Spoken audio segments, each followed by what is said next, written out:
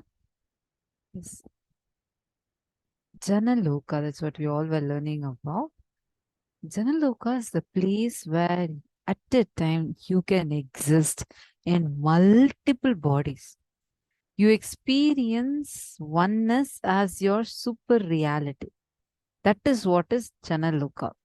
And anyone who experiences Janaloka loses all forms of violence and fear because you know very clearly you exist in everyone. See, the difference between Janaloka and Maharloka is if you are experiencing oneness, it is Maharloka. If you're experiencing oneness, during the multiple expressions, even though there are many people, but you know you're in all of them, that is Janaloka experience. How many of you are understanding this?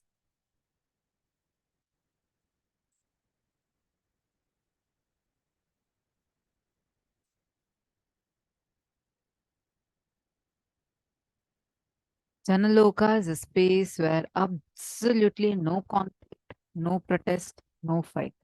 A conscious decision, a conscious existence without any patterns, a conflict-free system. Understand? There is no traffic rules, but no accidents. Understand, in human society, in Buloka, we all have so many traffic police, traffic rules, and whatnot. But in Janaloka, there is no traffic police. In Buloka, even though we have so many traffic police, what's happening? Accidents happen. But in Janaloka, absolutely no conflicts, no accidents. There is no patterns, and most importantly, no habits. No traffic signal, no traffic lights, no traffic rules, no traffic police, no tickets, but no accidents.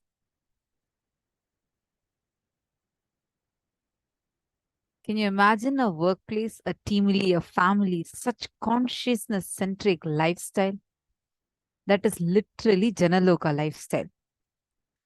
Maharloka is the abode of Marichi and such other eminent sages. It is above the Swargaloka and raising about the height of 2 crores of yojanas. And above this Maharloka is this Janaloka, where the Pitrus and sages such as Jano and other beings are living. And it is in the height of 8 crores of yojanas. The Tapoloka that we learned about yesterday is above this Janaloka. Now, what are the tips? Like, what can you do for you to experience this space of Janaloka? There are few recommendations. One meal a day lifestyle and bring oneness as a scale for everything. Oneness as your core strategy, knowing clearly what you feel as good, bad, right, same way people all feel. If you want attention, people too want attention. If you want to be loved, people also want to be loved. If you want to be celebrated, people also want to be celebrated. The kind of a vibe you attract your tribes around you in multiple levels as per your personal understanding, as a strategy to relate with others, as a strategy to relate with God, as a strategy to relate with ultimate. Use oneness. Use oneness as a strategy. I just wanted to check how many of you are understanding this so far. Actually, now what Swamiji is explaining was a really a powerful explanation and understanding that Swamiji is giving us, because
Sorry, are all of you able to see me and hear me now?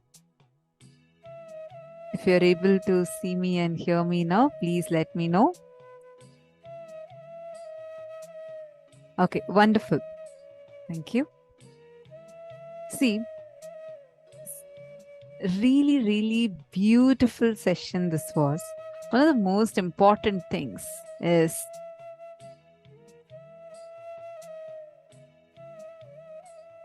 the very important thing that we all just learned is how what we feel is exactly what the other person also feels.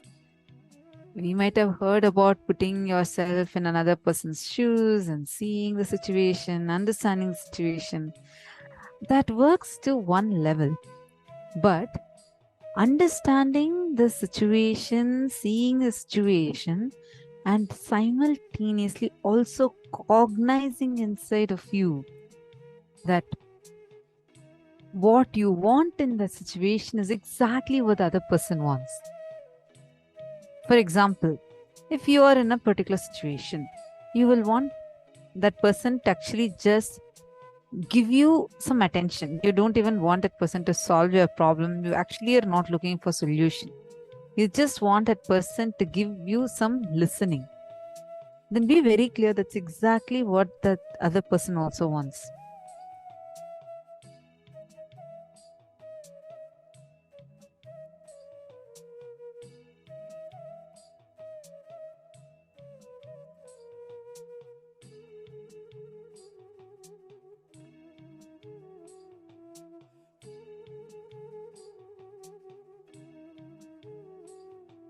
In a funny way, Somji will say, whenever your wife has a problem, don't even go and give her some solution. Don't risk your life by trying to give her a solution because she is not looking for one. You just need to give her listening. Oh, why I see all females laughing like that? Just kidding. See, understand, because at that time, Swamiji will say, she just wants you to listen.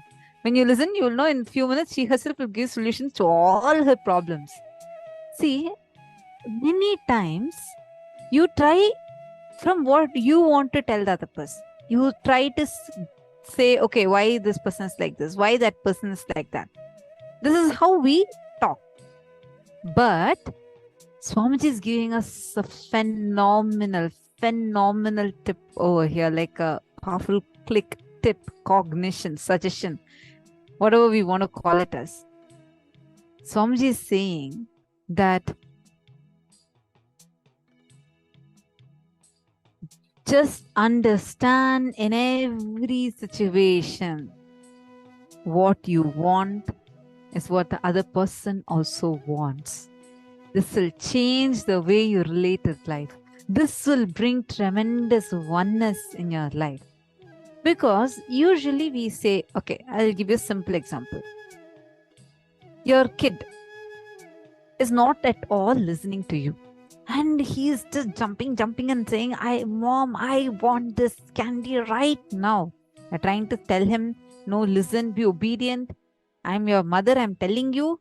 You're not even listening to me. This candy will spoil your teeth. I don't want to give you this candy. Or sometimes you scold. You operate from how you think you should talk to him. Just if you see at that moment, what exactly that kid, if you are that kid, what is it that you would be expecting? If you just look at that, suddenly have a new opening on how you should deal with situations. This will open up things in multiple levels, not just in relationships, even for you to have a career breakthrough. For example, you're having your client sitting right in front of you, and you're presenting your product to your client, and you're trying to get this project on. If you are talking from what you want to present, you may or may not be successful. But if you are looking at what will I want What will I be looking for? It's actually much deeper than just putting yourself in that person's shoes. When you put yourself in that other person's shoes, you only think to the level of what that person will be going through, what that person will be feeling. But Swamiji is not stopping with that. Swamiji is saying, look in, go deeper. What would you exactly be wanting? That's the same thing the other person also wants. If someone is being cunning with you, be very clear. That is how you are operating with life in some other aspect. Life is a huge mirror. It's just going on, reflecting. This is a good news for us because you have the ability to change it. You have the power, ability, possibility, strength to change it. You just need a decision.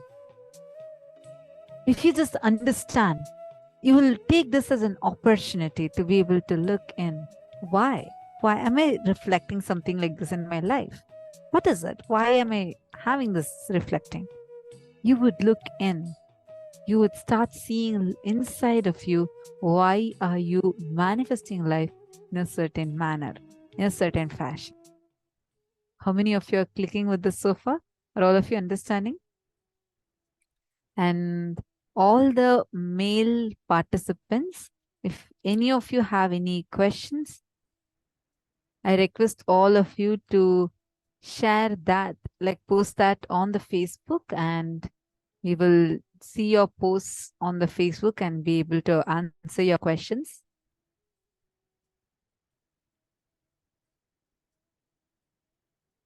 You can go to the Paramashivoham Facebook group and post it there.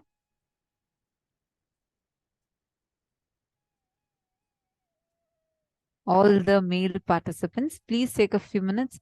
Any questions you may have or a click you want to share, go to the Facebook page.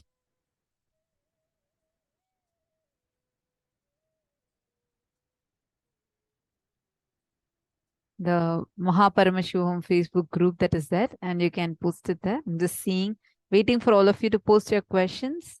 The male participants, if any of you have any questions, you can go here and post it.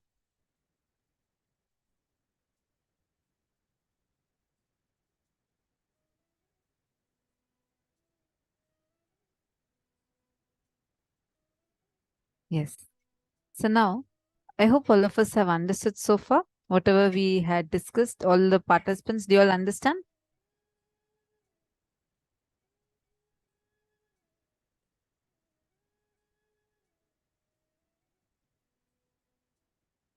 Ma Geeta Devi is saying, just now I was thinking to share this exact problem with you, Ma, and you're giving that as example. Ma Geeta Devi, that is also oneness. See, you communicated it to me with oneness.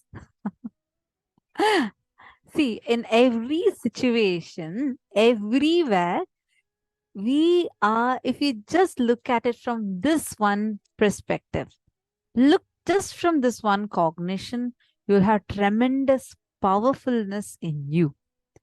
And after that, no one will be able to put you down. No one will be able to break you and say nothing. All right. Now, let's. Okay, Madonna is asking, does one meal mean eating solid food once, but I can still drink juice or other liquid throughout the day? Yes. Madonna, that is right.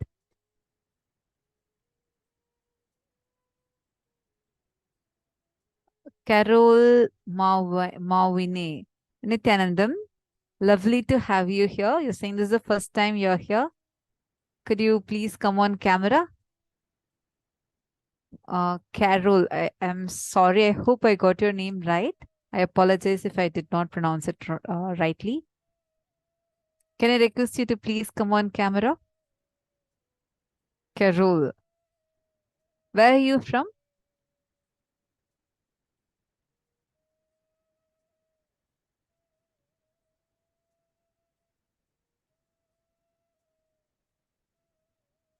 I'm just trying to see where you are. Okay, lovely to have you here. Nice to see you. Where are you from? Where are you logging in from? You can type it. I don't think you'll be able to unmute and talk. You can type it in the chat and post it, no? This is the first time you're coming. Welcome. And how did you get to know about the program?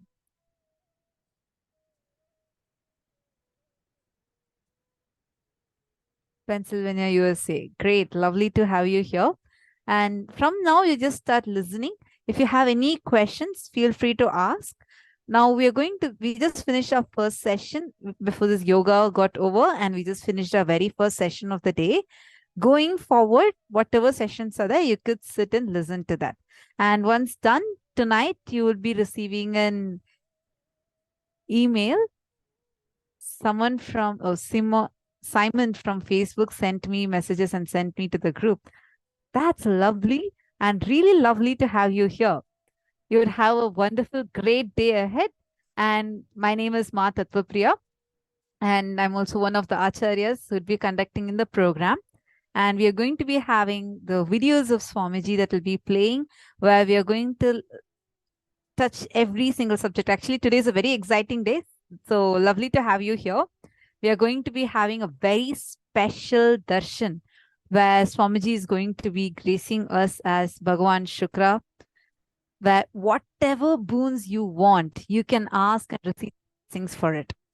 And today we are learning a very beautiful subject about Guru, needed, and it's a very powerful day. So I'm to have you here. Feel free to ask your questions in the chat itself, and any doubts you have, you could just let into it. Okay.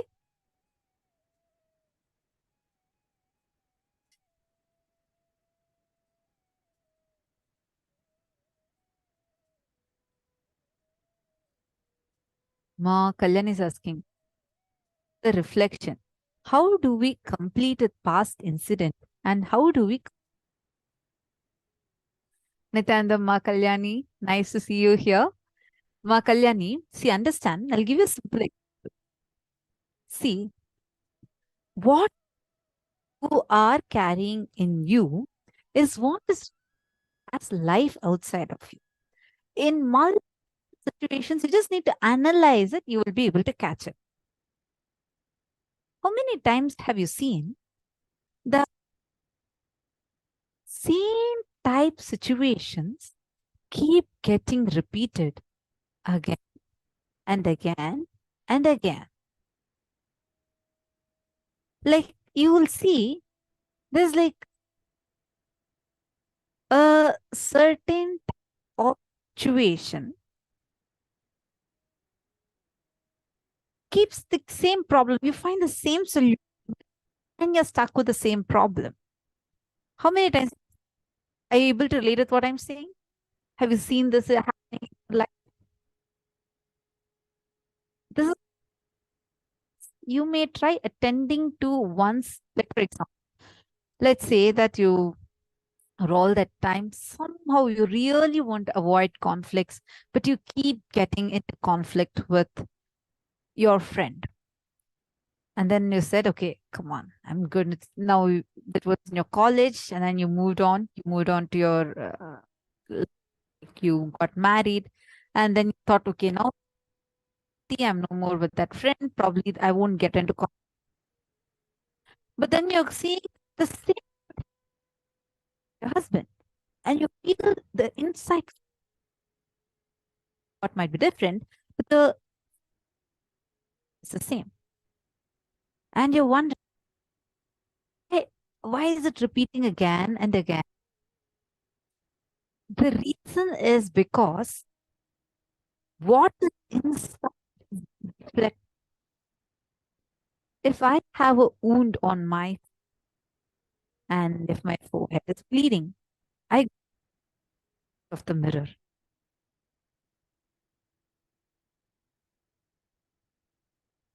Sorry, some of you are saying voice is breaking. Nityanandam, are you all able to hear me? Nityanandam?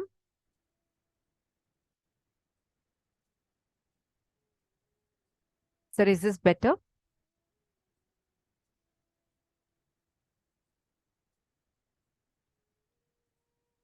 Okay, listen, Ma Kalyani. If I have a wound here, let's say I have hurt my forehead, it is bleeding. I go and stand in front of the mirror. What will I see in the mirror? What exactly will I be seeing in the mirror? Same, I'll see a reflection of me with the forehead bleeding, correct?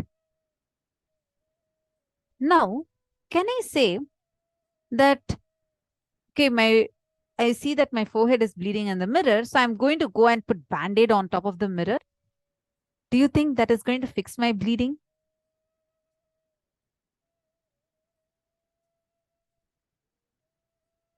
No, right?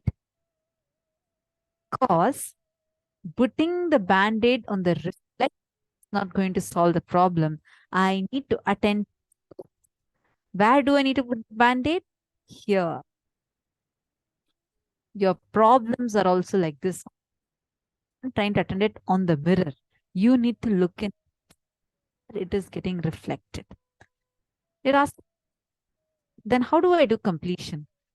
This is you actually to do the completion, because now you know your problem, the why the issues happen.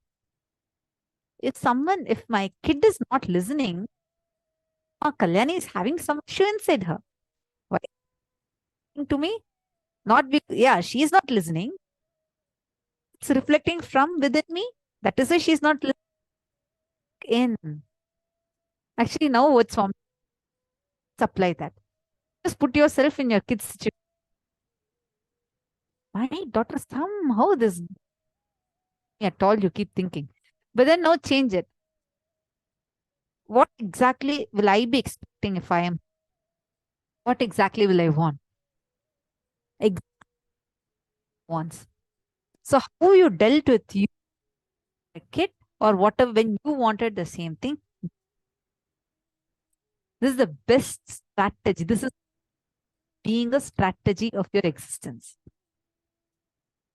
You will clearly know what the other person wants, be able to talk into that person's listening, and beautiful relationship with each one.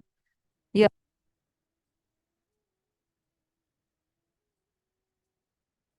So now, first have understood. If the male participant, I just want to tell again, you can go to the group and post it there. We'll take it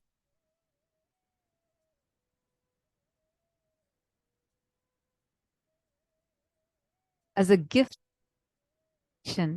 Swamiji has revealed the 108 Upanishads, and this will be emailed all of you. This book very on how to live this Advaita. The expression in this book is called as Living Advaita series.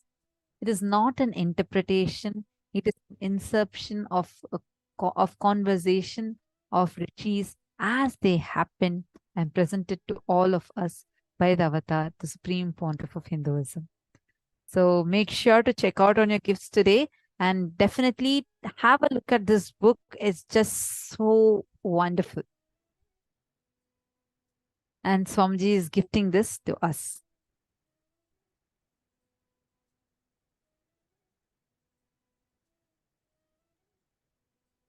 Let's all enter into the power manifestation session. We're going to be having Manitya Shambhavananda conducting the power manifestation session for us. All the participants that are new, like you're completely, just wait till today's initiation, and we are going to be having the initiation into third eye and initiation into the power manifestation. After that, you'll be able to manifest powers. Ma Carol, you got that, Ma? Right now, you just listen. This power manifestation, right now, you may not be able to do because it requires the initiation from Swamiji. Okay? You can just listen in this session. You can do all the exercises that we will be guiding for. Okay, now let's all enter into power manifestation session.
let's start in the power manifestation session, in that beautiful space of understanding that anything in our reality is a reflection of that Advaita space, that oneness space that is happening within us.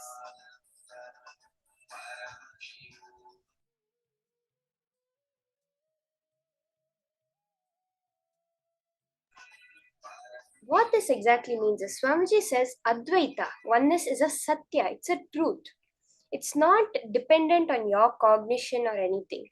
Even when you're in the most lowest space of existence, you are living that oneness, that Advaita. How? What are the practical implications of this that Swamiji gives? When you are holding a certain inner space, a certain identity about yourself, a certain perception of life, then you attract those kinds of people and those kinds of situations in your life. Now, for example, you are holding up to yourself what you perceive as your identity is that let's see how I can escape from all these situations happening around me. Let me see how I can cheat and get the most out of life. Then you will see that you will attract those kinds of people around you, like how we heard from Swamiji. When you are holding the space of let me enrich, then you find people around you who will only enrich you. Exactly what you want is what the people around you want, because you are in the space of oneness. If you are holding a cunning mindset, you will be in the space of oneness, manifest people around you with the cunning mindset. If you are in a liberating mindset, then the people around you, the oneness that you manifest will be the liberating mindset. This is the understanding, the practical implications of this truth of oneness that Swamiji has given us. So let's start with the power manifestation session.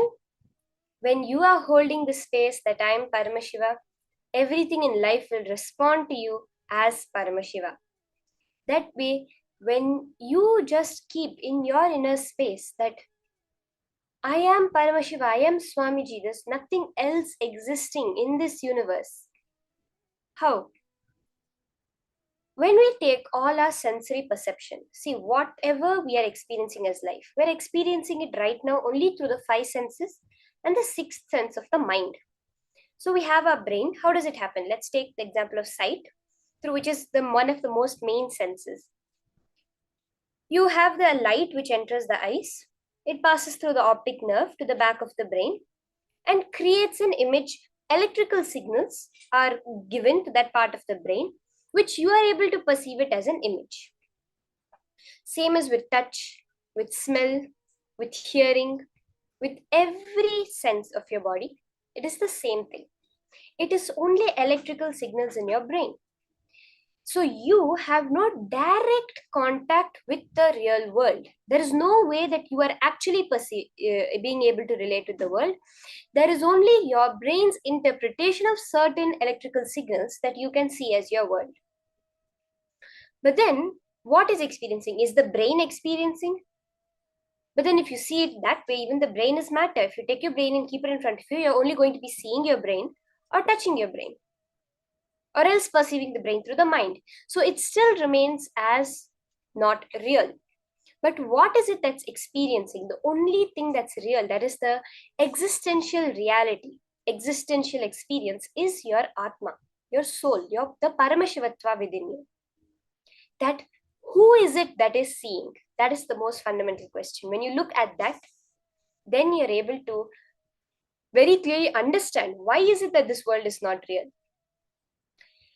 There is you who is putting some certain understanding, some certain images. You are posting it, you're projecting it on the space dimension of the cosmos, on that Paramashiva, who is the base material for the entire cosmos. You're just projecting it. It's like a light projection. The screen is the screen, but just light projection on the screen makes you see different scenes. The same way, all that you're perceiving in life, whether it's good, whether it's bad, even Swamiji, that is why we are so powerful, because even what we are perceiving as Swamiji is right now our creation.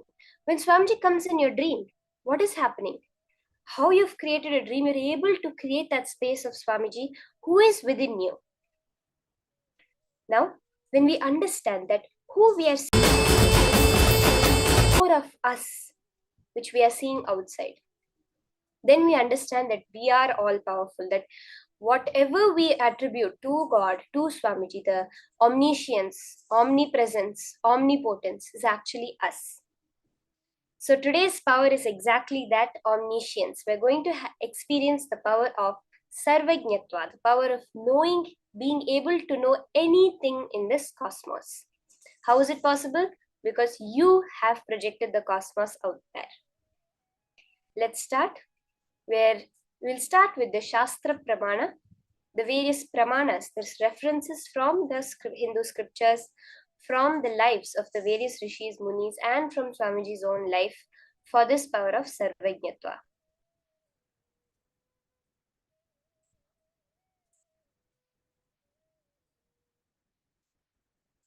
The Shastra Pramana for this power is from the Sarvajñanottara Agama, verse 15. It says, Evamekatma bhavena samsthitasya tu yoginah sarvajñatvam pravarteta vikalparahitasya tu. Bhagavan Paramashivam says, within such a yogi who establishes himself in absolute non-dual oneness with Lord Shiva and who keeps himself free from all sorts of differentiating notions, the exalted superpower of all-knowing, sarvajñatva, gets unfolded in all its fullness. When you keep yourself in that non-dual oneness, in that space of Janaloka from which all power manifestation happens, understanding the whole world is your creation. Because there is no world out there. If you actually dig, even assuming in the beginning that physical matter exists, when you dig to the source of it, to the depth of it, there cannot be such a thing as a physical matter that you're perceiving. It is a pure projection of pure creation of your own self. The Apta Pramana for this power is from the life of Chaitanya Mahaprabhu, who was born in 1472. From an early age, he was a very intelligent boy, and everyone would just melt for his words. With no formal training, he would just chant any mantra, whether on Sri Krishna, Shiva, Muruga, he would just know it all. At the age of 16, he started a Gurukulam to teach people and children. After his father's death, when he took the ashes to Gaya, there he met his guru Ishwarapuri. He learns the many sciences of Hinduism, and when he goes back to his place, all the people start following him. He gets sannyas from Keshava Bharati, traveling around India spreading the science of achieving Krishna consciousness. Finally, in 1524, he attains Mahasamadhi. There's a very beautiful incident from the life of Chaitanya Mahaprabhu, where when he was very young, a Pandit named Keshava from Kashmir came to have a debate with the people of the place where Chaitanya Mahaprabhu was living at that time, which was known as a very deep learning center for the logical school of thought, the Nyaya school of thought. So when he comes there, he wants to debate with the people over there. All the people, all the Pandits, all the scholars of that area say that let's make Nimai debate with him. Nimai was Chaitanya Mahaprabhu's Purvashram name, before sannyas, the name that he had. So they say, let's make Nimai debate with him. The Nimai is, that time Nimai, Chaitanya Mahaprabhu was the most youngest person in that whole area who was into this, into the youngest scholar in that area. So they say he's more than enough for this Keshava. But what happens is the date of the debate is set, and the day before the debate was supposed to happen, Chaitanya Mahaprabhu happens to meet Keshava on the banks of Ganga. So when Keshava heard that this is the Nimai who he's supposed to debate, such a young guy, to prove himself, to scare him off, he chants spontaneously 100 verses on Mother Ganga. But just by listening to it once, Chaitanya Mahaprabhu was able to repeat the whole thing and point out grammatical, experiential, and various mistakes in the understanding that Keshava had and in the verses that Keshava chanted. When Chaitanya Mahaprabhu was asked him to explain the 64th verse, Keshava was not able to counter Chaitanya Mahaprabhu's experiential arguments. So when realizing this, Keshava fell at Chaitanya Mahaprabhu's feet, and that night Saraswati herself comes to Keshava's dream and tells him to ask for forgiveness from Chaitanya, as he is Krishna himself in the human form. It's a beautiful Apta Pramana for the power of Sarvajñatva.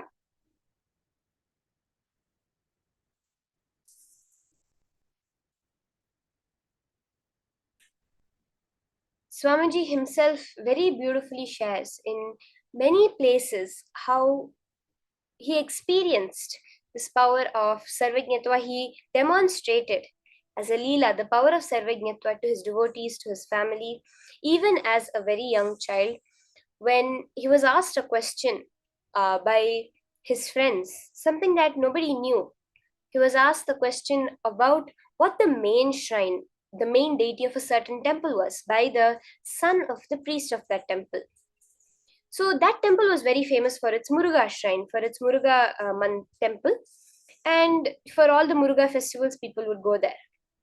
So when this boy asked, everyone thought, okay, it's a Muruga temple. But when Swamiji clearly saw through his third eye, through the power of Sarvajñatva, he said, no, it's an Ardhanarishwara temple. This boy was really shocked because literally nobody in that area knew that it was actually an Ardhanarishwara temple, because the Muruga shrine was bigger than the main shrine of the temple, which was the Ardhanarishwara shrine. But his father, as a priest of the temple, knew it, and he knew it. So this was how even Swamiji experienced and expressed this power of Sarvajñatva as a young boy. Let's now enter into the power manifestation. All of us are now going to be experiencing this power.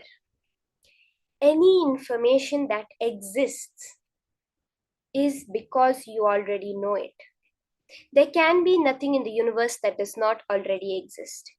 There can be nothing coming under your perception that you don't already know. This is a basic science of life.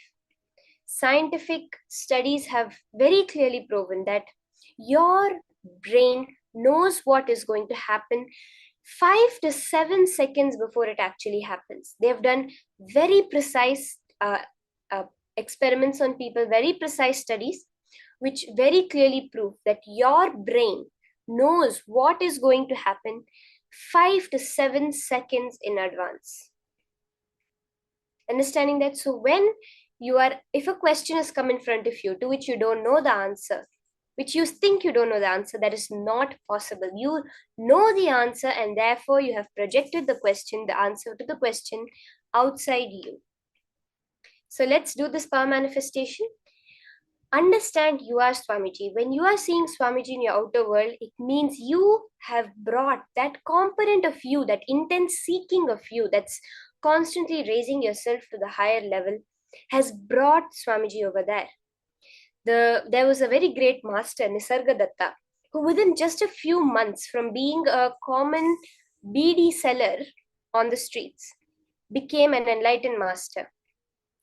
He says, when his disciples ask, if the whole thing is Maya, if you don't have a mind, how are you here in front of us? He says, who said I am here? You have put me here, you have projected me here because you want to hear something. You are putting the words in my mouth, you are putting the form of me over here and making it come out so that you can hear it. When you are seeing Swamiji, you have that seeking of you to realize you has brought that part of you as Swamiji outside to make you realize the him within you. That's all it is. So let's start the power manifestation. Sit with your head, neck and spine in a straight line. We're going to be scanning in this first round some details of artifacts, some kind of artifact. You'll be scanning the details of that artifact. It can be right now the picture that's on your screen that you're all seeing. Scan what this is, where it's from, what it's made out of, from what age it is, when it was made, any details that are appearing in your third eye. Just scan it and reveal now. through the power of Sarvajñatva. Now, if this picture is in front of you, if this object has come under your perception, it is exactly that you have projected it there. You have created this object and now seeing it in front of you. That's all. So let's start. We're going to have very quick rounds this time, just 2 minutes. So sit with your head, neck, and spine in a straight line. Chant the Mahavakya. This will just create a breakthrough. Swamiji says that you don't need more than, it's just one thought for which the transformation happens. Power manifestation is just one thought. That's all. So we can have very quick rounds to catch that 5 to 7 second gap before our mind catches up, where your brain already knows the answer before it is projected. So let's start the manifestation. Sit with your head, neck, and spine in a straight line. Chant the Mahavakya and go on posting whatever you're seeing through your third eye.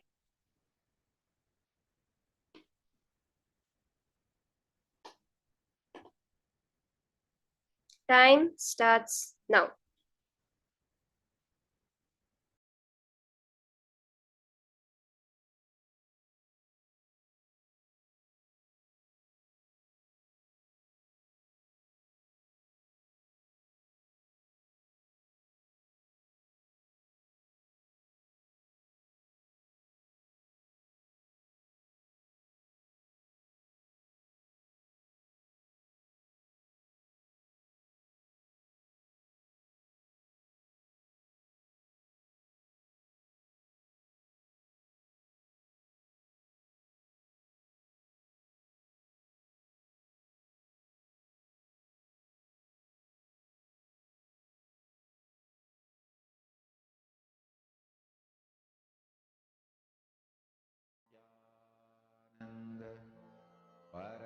Paramashivoham.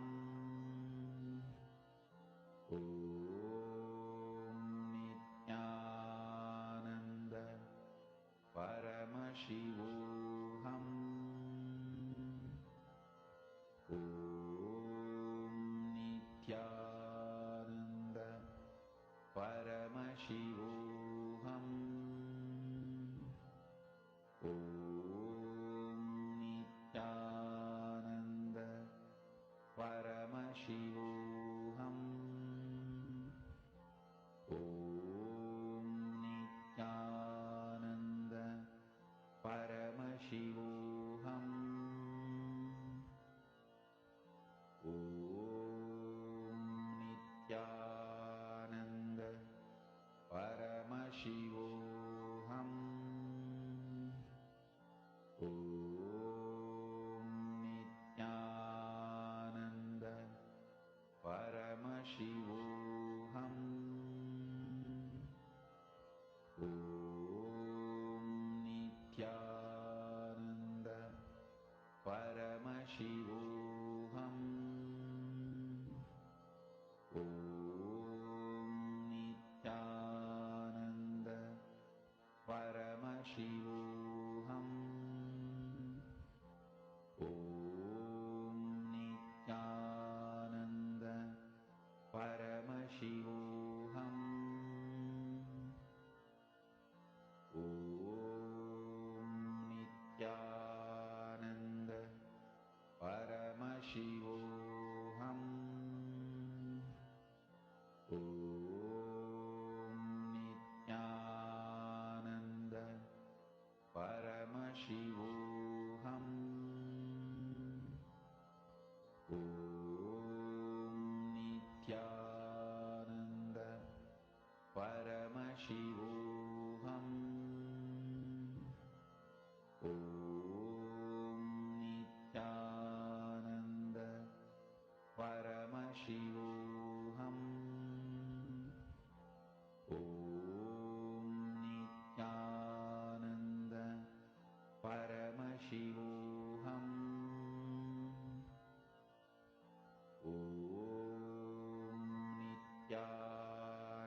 Okay?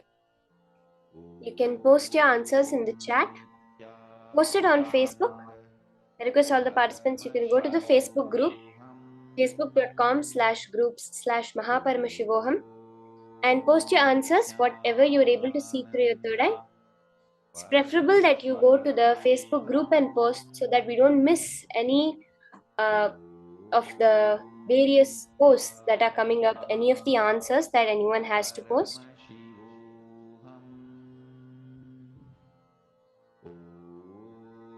Let's quickly finish this round posting all our whatever we are able to see through our third eye, whatever our third eye showed us, for the details, the place, the make, whatever you're able to see, what this object was used for, where it's from, how big it is, everything. Please go to the Facebook group, facebook.com/group/Mahaparamashivaham, and post your answers.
Okay, let's now verify the answer for this round. I know a lot of you have posted.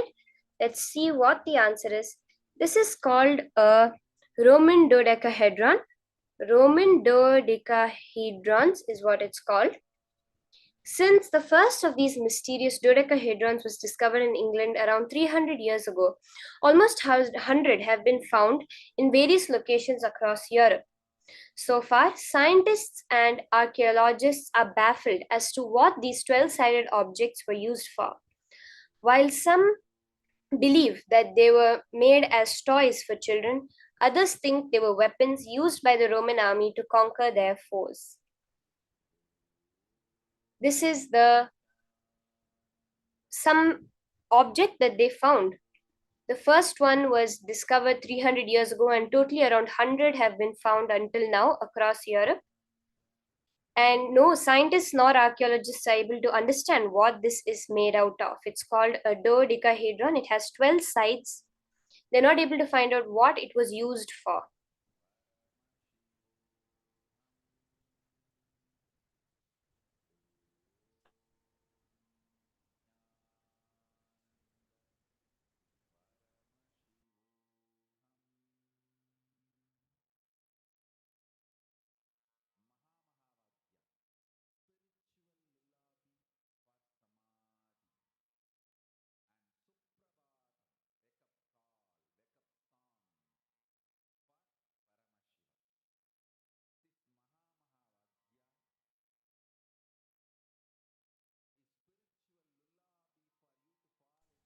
So this is the next object that we are scanning. Let's do a much quicker round this time, just 2 minutes. Scan through your third eye, and now you can post Shanta Mahavakya and post whatever you're able to see about this object in your third eye. In Samadhi, this is spiritual lullaby for Samadhi and Suprabhatam, wake up song for Paramashiva in me, for Paramashiva to manifest. With this one spiritual powerful cognition, chant this Mahavagya.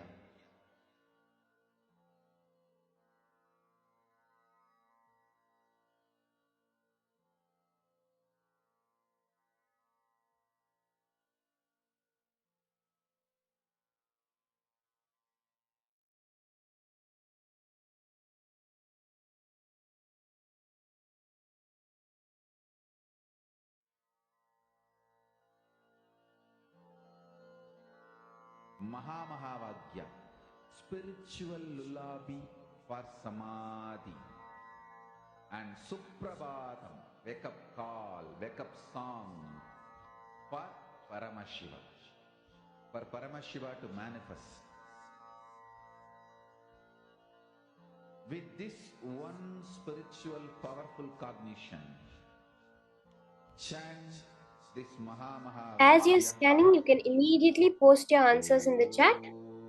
Just 30 seconds left for this round. Ma Jessica, Ma Swatantra, Ma Amsakala, Ma Stephanie, Ma Christine, all of you can post whatever you're seeing through your third eye. Ma Rajamma, Munusami, Ma Amrita Vandini, Ma Nivedita, all of you can just post. Immediately, whatever is appearing in your third eye, you can just post it in the chat. Then we can verify. Okay, our time is up. Let's all post our answers. What did we see through our third eye in the chat? Ma Vigneshwari, Ma Pratibha. Okay, Ma Amsakala has scanned and posted. Ma Amsakala is saying used to rotate.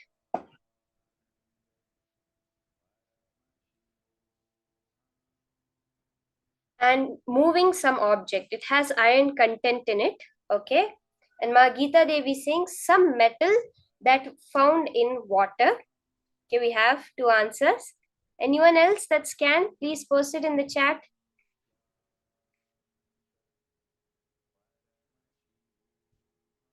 Ma Christine is saying that she saw a door, something to do with water. From a Roman water system, Ma Susan.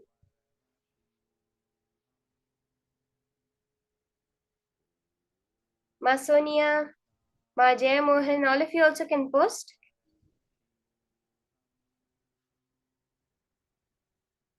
Okay, let's now see what the answer to this question is. What that wheel, that whatever the image we just saw on screen, what exactly is it?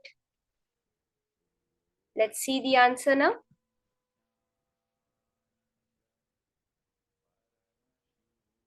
If there's anyone else who is still scanning, you can quickly post your answers in the chat.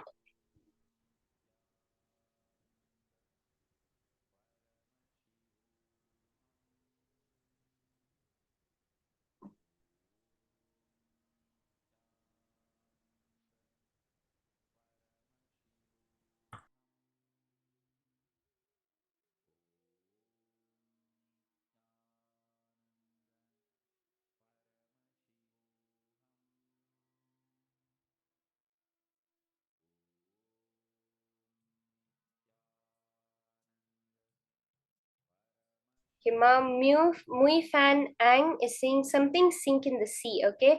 Hong Li Wang seeing Ma sea navigation. Ma Virupaksha seeing an object from a plane. Okay. A lot of people are seeing their things related to water. Let's verify the answer now. Yeah, Neelaya saying he saw a Vimana.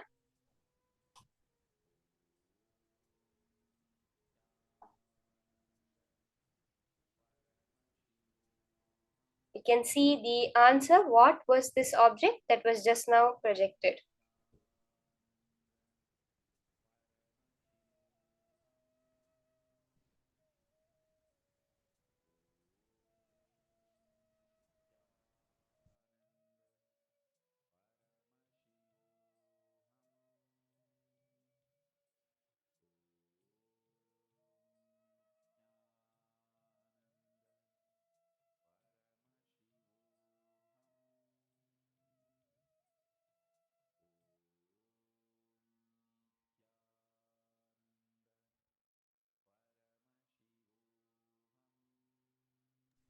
Let's now see the answer for this round.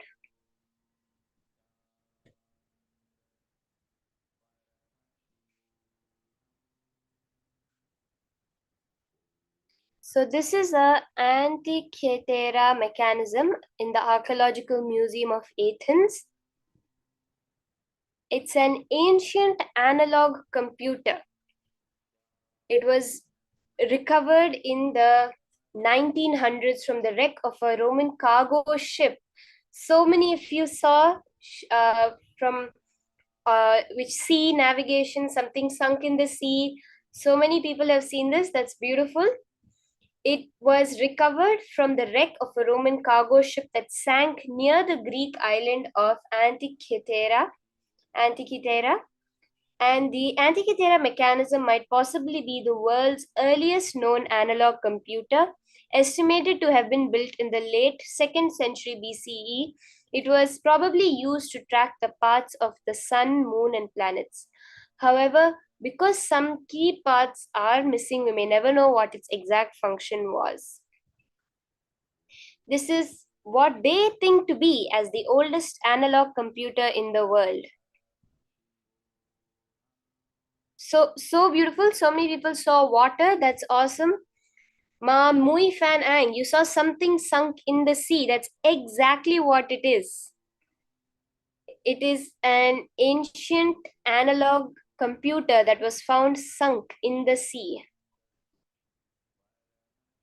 Ma Geeta Devi, something found in water.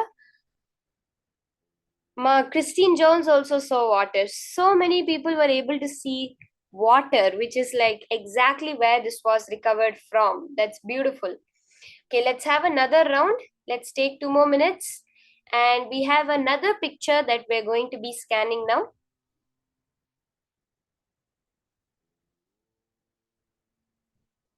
See, the minute that this has come under your attention, the minute you have seen this picture, that means you already know it and you have projected it out there. We have the next picture being shown. I request all of you, you can start the scanning process. We'll have a quick 2-minute round. Whatever you're able to see in your third eye, you can immediately start posting in the chat.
Chant the Mahavakya intensely as you're scanning. Few more seconds. You can continuously post your answers. Mahedi has already posted. She saw a German castle. That's beautiful. Whatever you're able to see, what it's made out of, where it's from, where it is now, who made it, whatever you're able to see from your third eye, the power of Sarvajñatva. Can post in the chat. Ma Geeta Devi has also posted Mughal Emperor time palace architecture. Okay.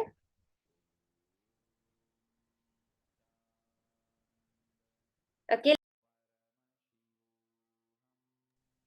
Let's have anyone else. Well, let's verify this round now. Okay, Ma Diana is seeing it's in a church or a cathedral. Keep going. Anyone else? Palace Versailles. Okay. Ma Susan. Ma Christine is posting decoration from old building, wall decoration. Okay.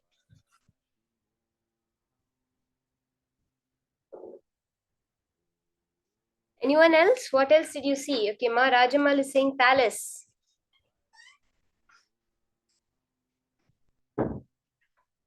Ma Amsakala, placed in a palace, wooden architecture covered in a shining material.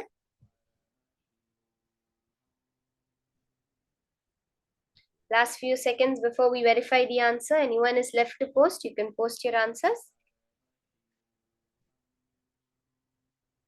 Palace in a kingdom, Ma Ananda Sagara.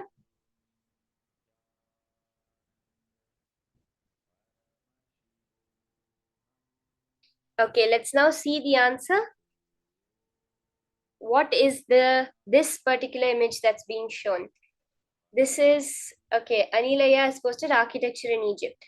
The amber room's splendor is the stuff of legends created by the Prussian King Friedrich I in the early 1700s. It remained part of the Berlin City Palace. Okay, Germany. I think someone had posted Germany. Exactly, Mark. In the Berlin City Palace until 1716, when it was given as a gift by the new king Friedrich Wilhelm I to his ally Tsar Peter the Great of Russia. Amber Room was so mesmerizingly beautiful that at its time it was considered the eighth wonder of the world. After the renovations and modifications required to fit it in its new home at the Imperial Palace in Tsarskoye Salo near St. Petersburg, Russia, the room covered about 180 square feet and contained a staggering 6 tons of amber, 6 tons of amber, and other semi-precious stones, with the amber panels being backed with gold leaf. The original, which was estimated to be worth around 150 million in today's money, was dismantled by the Nazis during World War II and subsequently lost in the chaos of the conflict. A reconstruction started in 1979 and completed in 2003, which cost only 11 million, can be currently seen at the Tsarkoye Selo. Yes, Mananda Sagara saw Germany.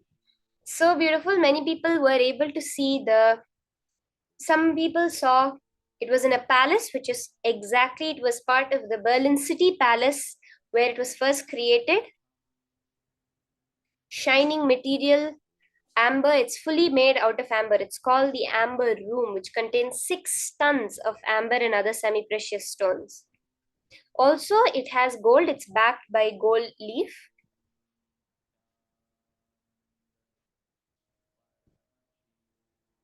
So beautiful. So many people have manifested the power manifestation today.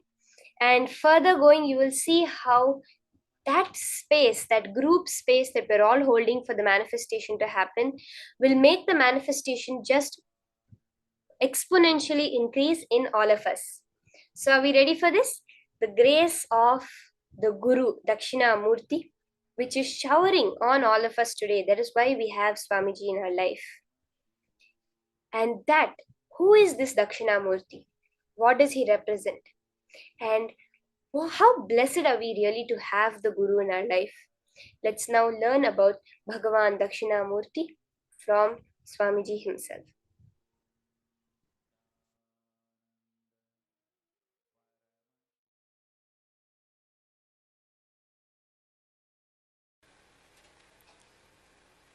Today I'll share only one story from Shiva Purana.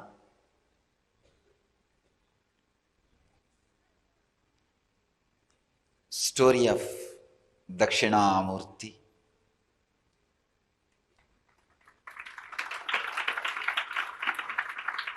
Shiva appearing as the ultimate master on the planet Earth.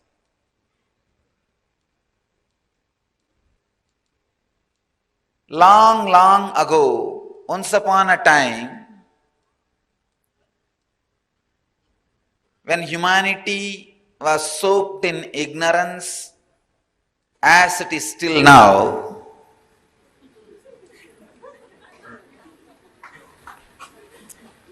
there were a group of people who were very successful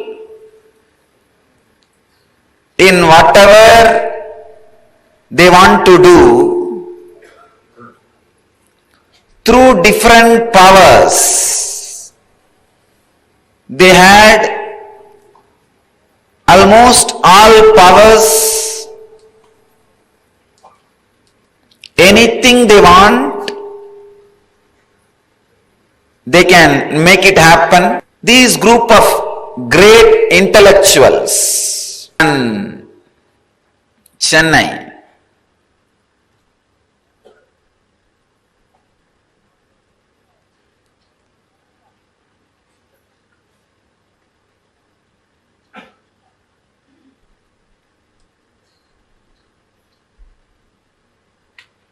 the place Tarukavana, huge forest filled with so many intellectuals. They are called Tarukavana Rishis. Amazing intellectuals, and know the techniques and technology to do whatever they want to do in the outer world. Powerful beings. They had a lot of mental powers. They can create anything they want just through the power of mind, and just by doing some rituals, certain rituals, yajnas, karmas. One of the biggest problem happens when you get these extraordinary powers. When things go smoothly in your life, you start thinking you are everything, or there is nothing higher than you. These Targavana rishis, some of the great intellectuals, because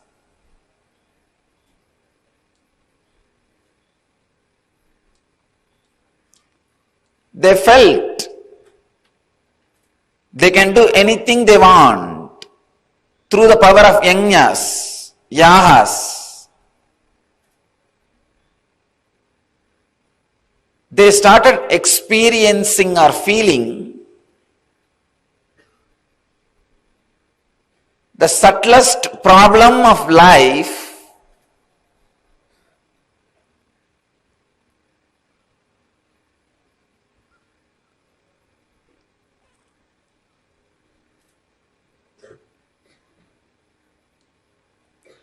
pseudo-ego asserting itself as ultimate.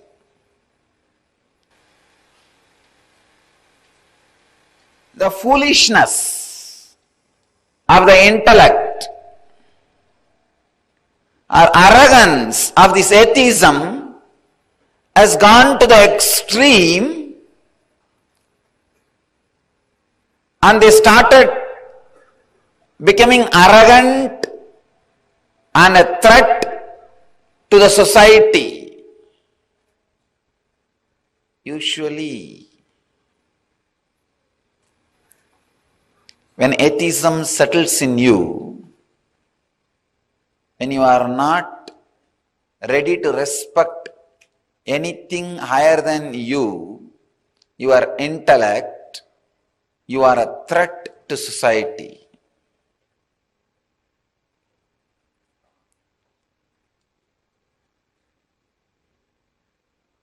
Mahadeva, Sadashiva has to do his job of protecting humanity. He has to teach a lesson to these intellectuals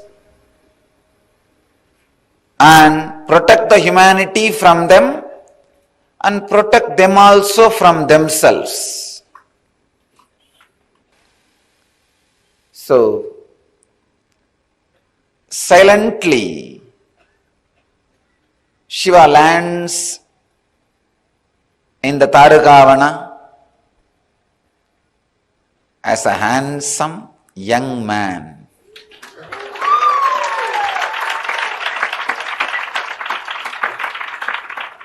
And the extraordinary glow and the energy which is beyond skin, the extraordinary radiance, tejas, beyond the skin color, extraordinary attraction beyond the size of the body, he manifested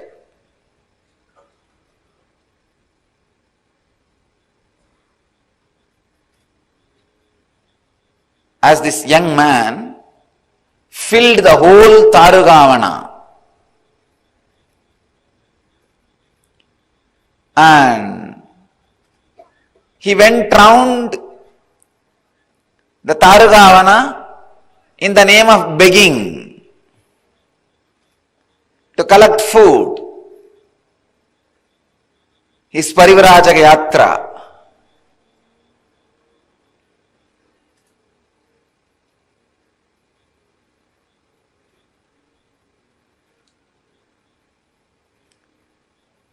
All the wives of the rishis saw this extraordinary charismatic energy expression. Fortunately, they were not bitten by the snake intellect. They were not caught in the arrogance. They were not caught in the pseudo-ego of their husbands. So with these Tarugavana intellectuals, rishis, they were really doing something wrong. So the understanding the women carried helped them, saved them from that pseudo-ego.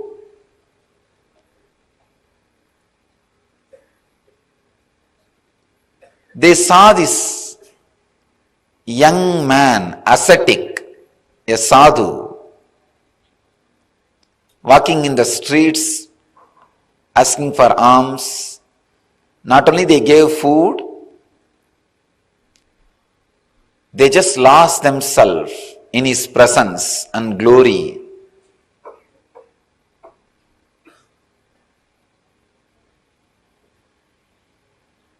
All of them have started spending time around him, started listening to his teachings.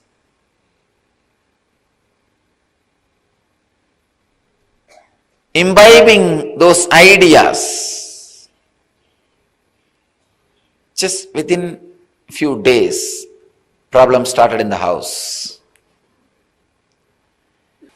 When they started living these ideas in the house,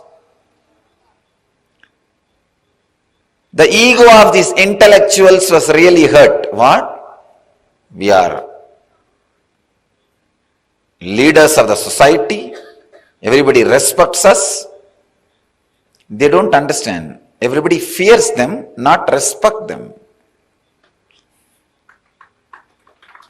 Within 2 days,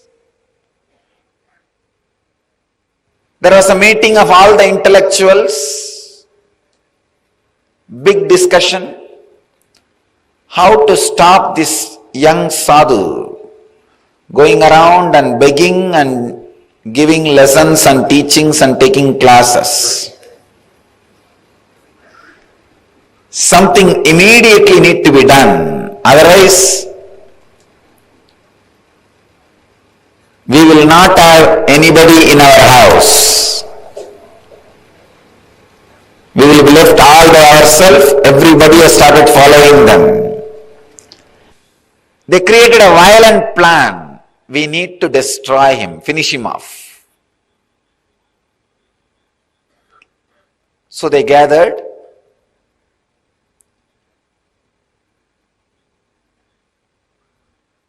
Started spreading waves.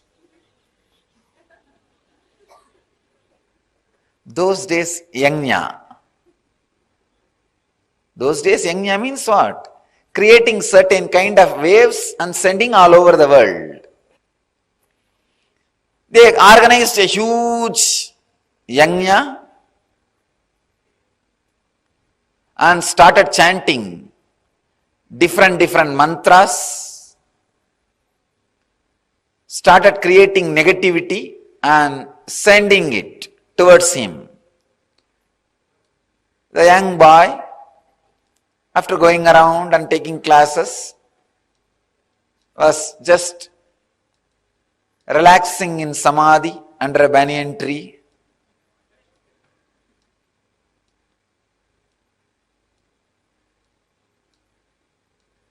First, those intellectuals created a damaru, which was creating an intense sound. Just through sound, it was destroying anything which comes in its presence. Those intellectuals commanded the damaru, go and kill that man and come, kill that sadhu. Damaru came with all its speed. The young sadhu was sitting under the banyan tree.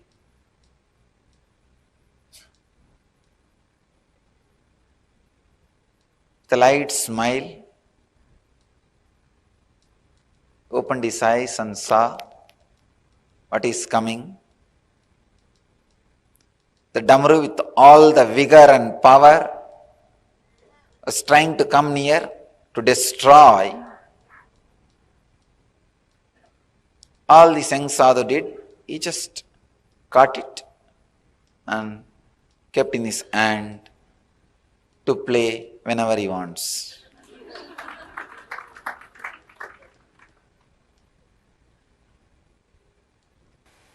Then they thought we should do something more.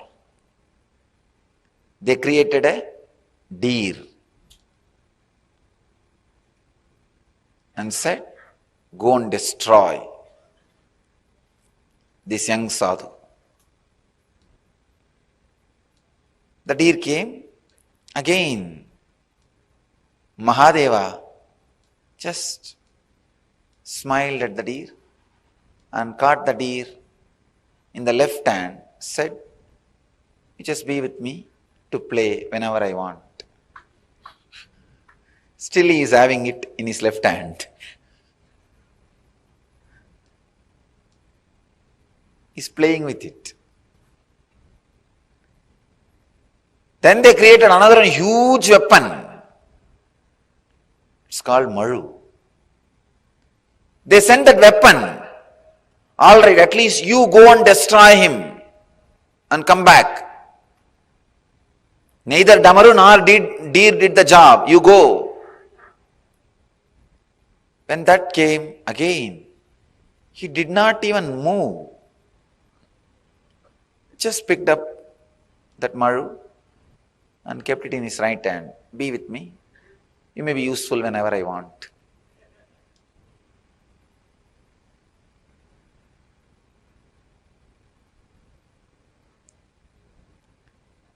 It's too much. Then they created a tiger out of that fire and sent. Mahadeva not only killed the tiger, took out that skin, started wearing it as dress.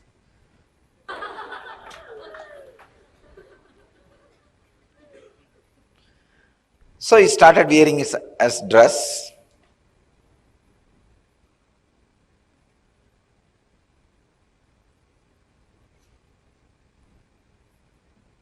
Then they created an elephant. Again, different energies.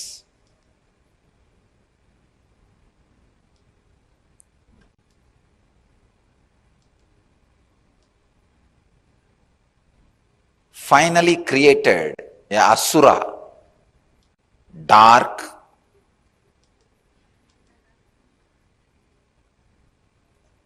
cunning, cruel, dumb.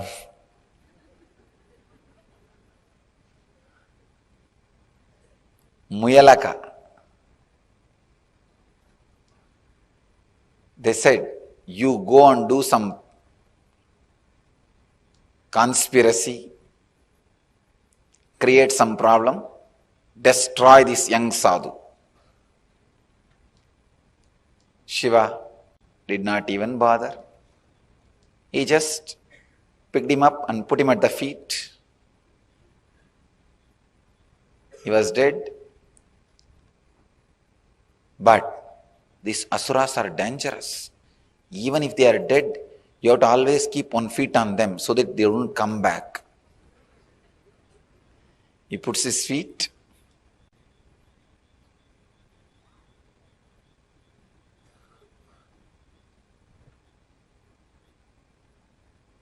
Realizing their utter failure,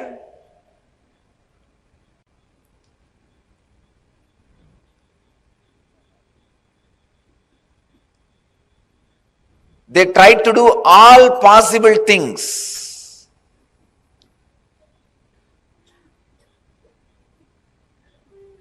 Sending different weapons in a different way and different negative energies. But nothing could hurt Mahadeva. Nothing could hurt that young sadhu. Everything goes and just surrenders itself at his feet. They were shocked, surprised, unable to understand what is going on, confused. completely disturbed,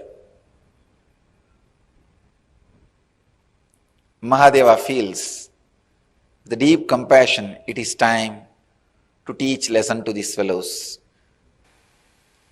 All he does is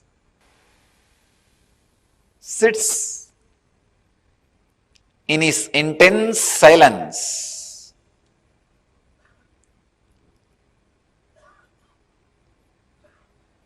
Just by his intense silence and presence,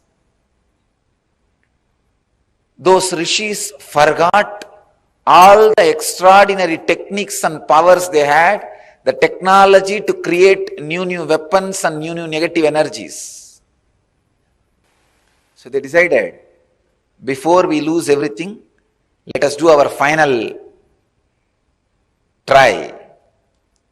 The very fire, Agni, in which they do the homa and create anything they want, that very fire they commanded, come on, it is time, you go and destroy him, or we will be destroyed. The fire comes in full speed. That's the last weapon they had.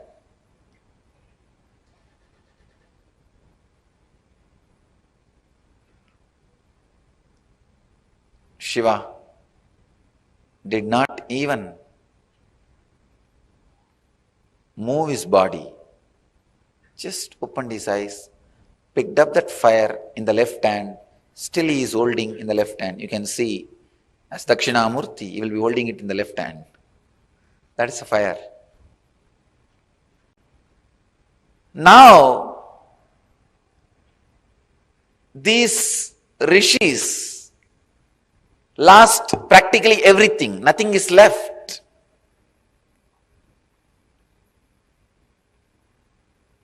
It is too much, too strong lesson for them.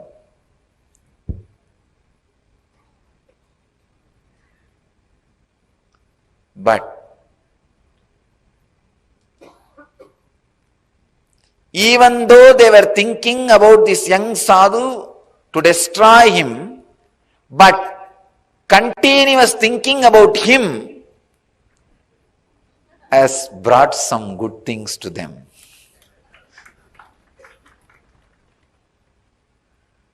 Those rishis are fortunate. Maybe the layer of negativity they carried was very less.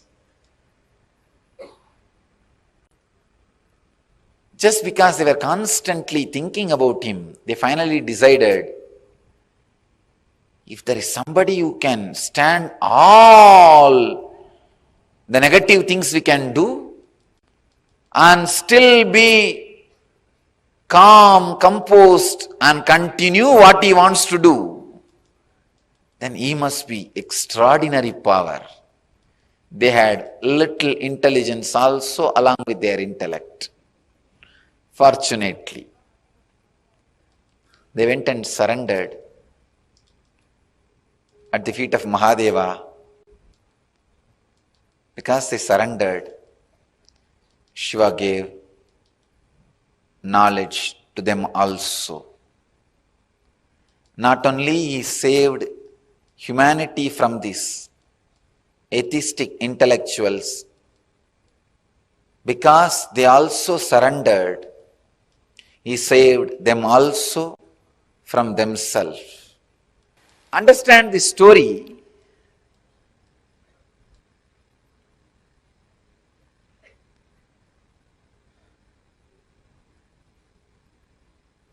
When Guru assumes the human body,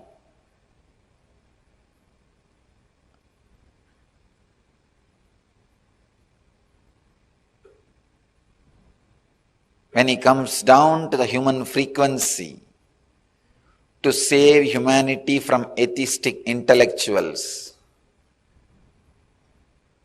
and save themselves from themselves, save them also from themselves. The extraordinary silence he radiates itself is power.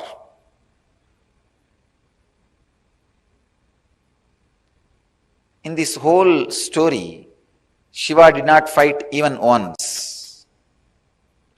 He never fought back. He was in silence. All he did is, whatever weapons were sent towards him, he used them nicely for himself. That's all.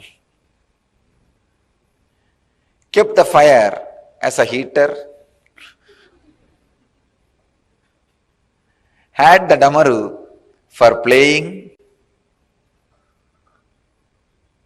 Had the tiger skin as a dress. Had the elephant skin as the blanket. Whatever negative energy was sent towards him, he beautifully used.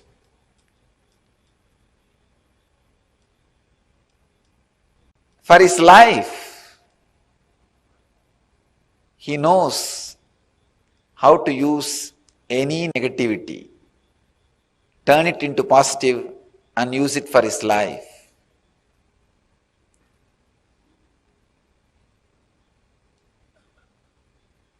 Because of his extraordinary energy and silence and the spiritual presence, any negativity comes, just dies down and starts supporting him in positive way.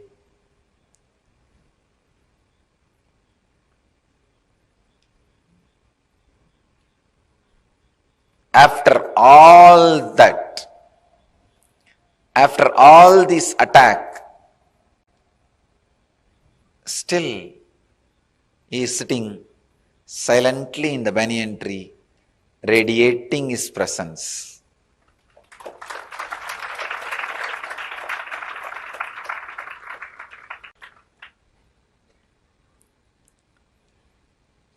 The inner space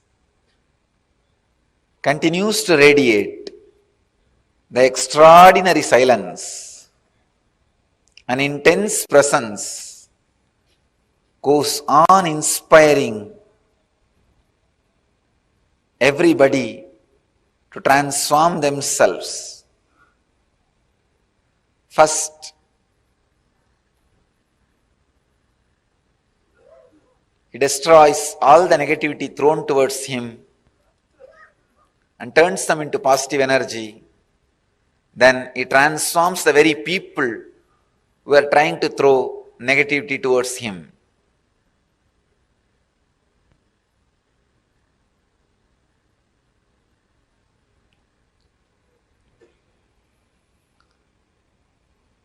Remember, in each one of you, there is an inner space which is Dakshinamurti.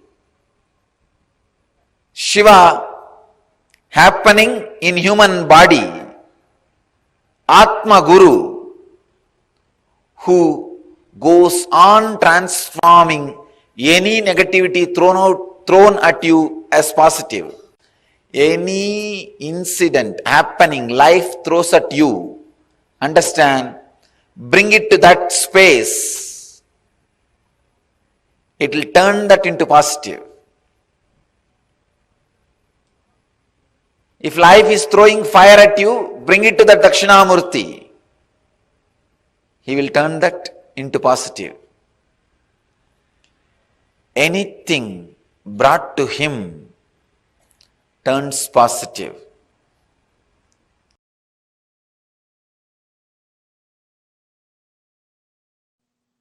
See, Paramashiva manifested as Dakshinamurti to teach Veda and Agamas to Targamana rishis. It's not that it was a past. If you become silent to free yourself from the past, present, future, through unclutching, you can see he is teaching even now in that huge cosmic sound.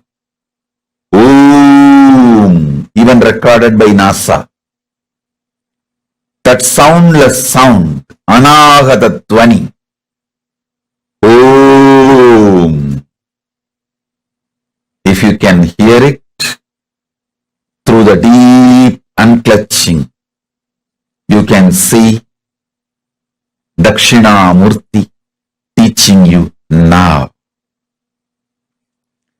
Dakshinamurti teaching you now.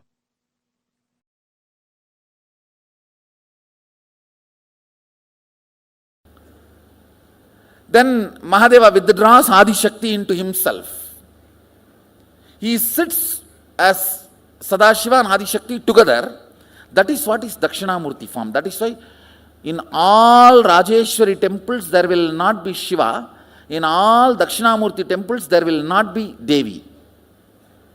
Because in Dakshinamurti form he is both. In Rajeshwari form he is both. When the male component is sucked into the female component, he is Rajeshwari.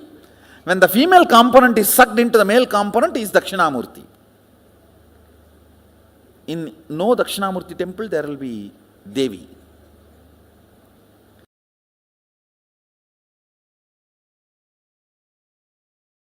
Understand the truth. Dakshinamurti is from the face, from the Mahasadashiva's, Paramashiva's face of Ahora, destruction, rejuvenation. From that face, Dakshinamurti comes out. Meaning, all the great truths are ferocious. It will just purify you. It will just burn all your non-chastity, cheating, silly patterns and conversations with your life.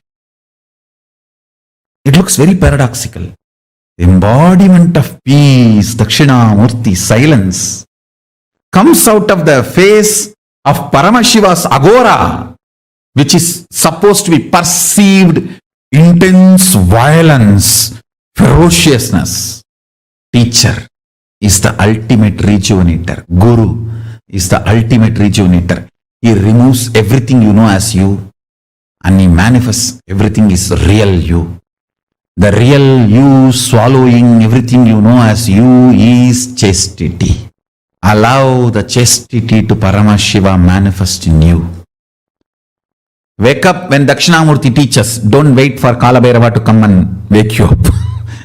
And you need to know both came out of the same face, Agora. Maybe Paramashiva always tries to show Dakshinamurti of his Ahora face. And if you don't listen, then only he has to allow Kalabhairava to manifest. Chastity will never create conflicts. It will bring tremendous fulfillment. If there is a conflict outside, look in, something need to be attended inside.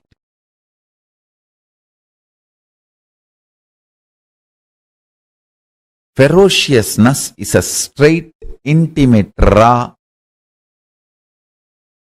integrated way Guru deals you, handles you. If he has to strategize and present himself very sweetly to you, understand you do not have an integrated relationship with him. You have a strategic relationship. He will also be having a strategic relationship.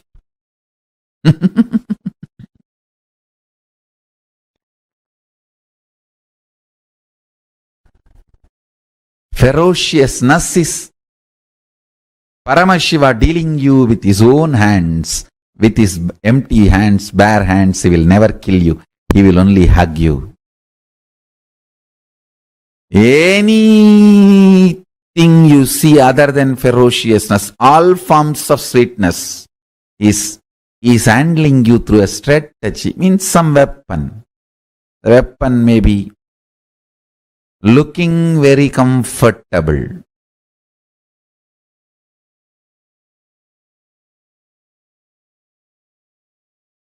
But not good for you in long term. Ferociousness, straightforwardness is the best integrated, intimate relationship with Guru. Understand, my love is lubrication for your machine. My ferociousness is energy, fuel, power for your machine.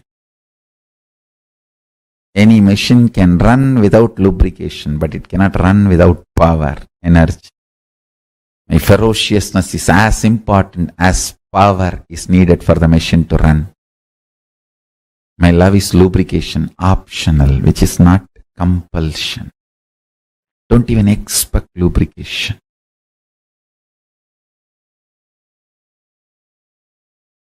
Listen to this clearly. Sound of Dakshinamurti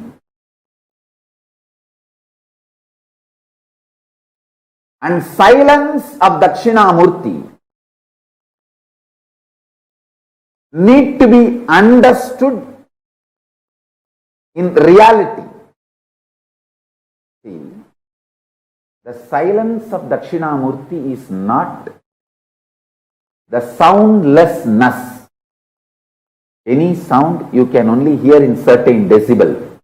If it goes below that decibel, you can't hear. If it goes above that decibel, you can't hear. Dakshinamurti's silence is above decibel. That decibel which you can't hear, beyond your capability of hearing, that decibel sound is Dakshinamurti's silence.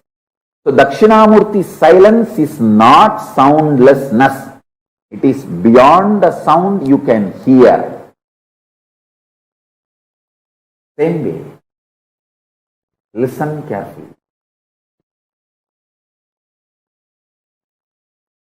Dakshinamurti's silence is not soundlessness. It is beyond the sound which you can grasp, perceive, hear.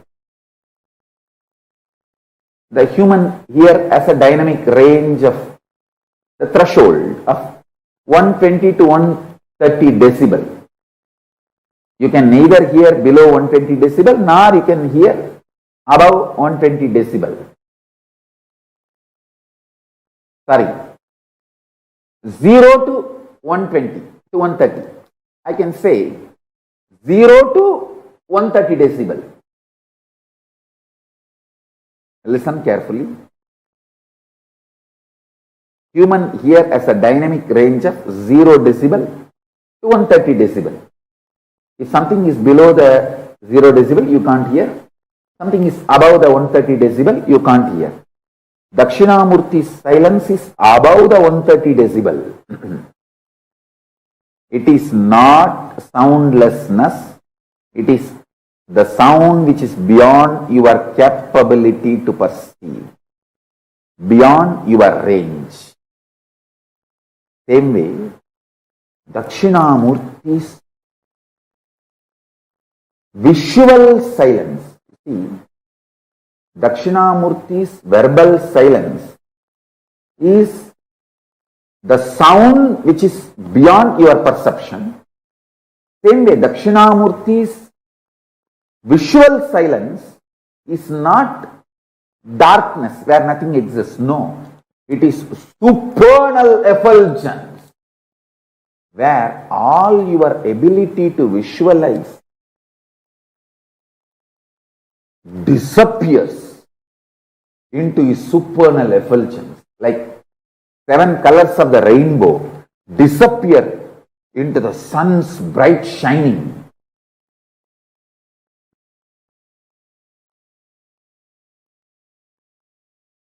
Your ability to visualize dissolves, disappears into the supernal effulgence of Dakshinamurti. Understand? The supernal effulgence of Dakshinamurti and supernal silence of Dakshinamurti. Then you will understand the right knowledge, right clue about the existence of Paramashivatva. If you understand this one truth, today you can manifest powers. The common frequency the human ear can hear is like a 20 to 2000 hertz, 0 decibel to 130 decibel maximum. 20 to 20,000, sorry, 20 to 20,000 hertz or 0 to 130 decibel. That's it. If it is below 20 hertz, you can't hear. If it is above 20,000 hertz, you can't hear. Dakshinamurti's silence is above 20,000 hertz.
Nithyananda, so beautifully Swamiji had revealed to us who is Bhagavan Dakshinamurti. We all, when we learned about this Navakhanda Yoga Samadhi, we understood how the visible frequency of light and the audible range of sound, visible range of light and audible range of sound matters to us because even beyond that, things exist. Scientifically is proven, right? That is why whether it is ultrasonic waves or infrasonic waves, you cannot hear. Have you heard of these ultrasonic booms? They are so loud that you can't hear. Your ears would bleed, your nose would bleed like when you hear such sound in a negative way. Those negative frequencies can even make your body react. Things can even break, but you will still not be able to hear them because beyond the audible range of human hearing ability.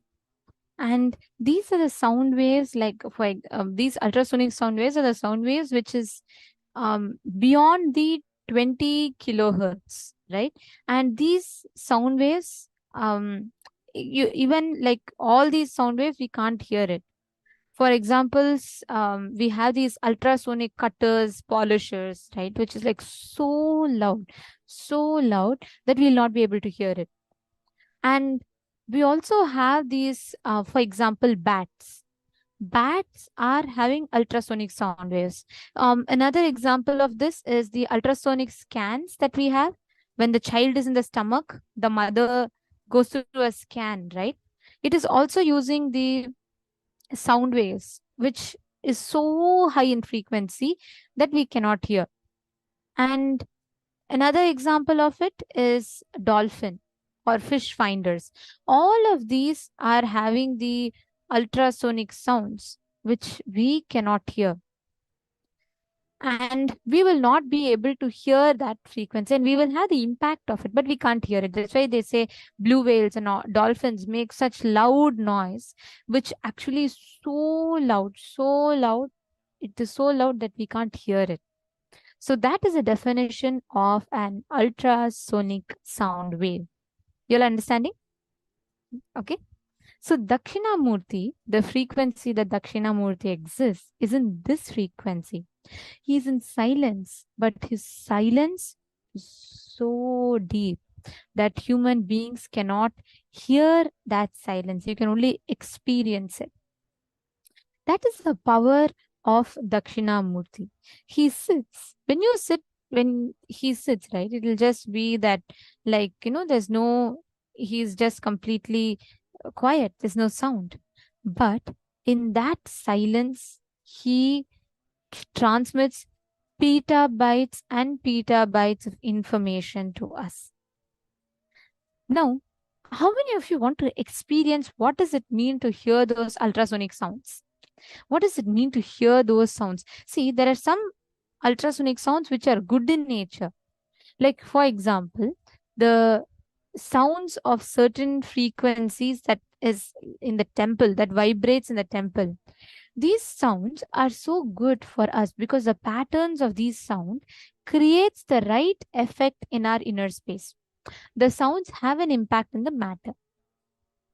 Now, Dakshinamurti can be experienced just by meditating on words, meditating on silence, taking your sounds from sound to silence. That is what all of us will be experiencing right now. We all will be experiencing this exact aspect, moving from sounds to silence.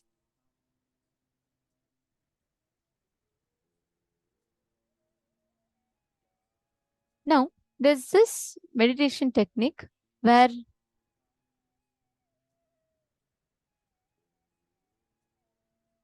this meditation is where you will visualize a word like love, joy, bliss. Even negative words are okay. Positive or negative, any word. You will be visualizing a word. For example, you will be visualizing it with letters. Love means you will visualize L, you will visualize O, you will visualize E. Sorry, you will visualize V and you will visualize E. Love. Then the next is drop the visualization of the words, the letters. Just be with that feeling. Concentrate and put your awareness on that feeling. Third, drop even the feeling and just be with yourself. And then you will just sit in a very relaxed manner. It's a very, very powerful meditation technique. Actually, now let us all experience this technique exactly as Swamiji himself will be guiding us through this.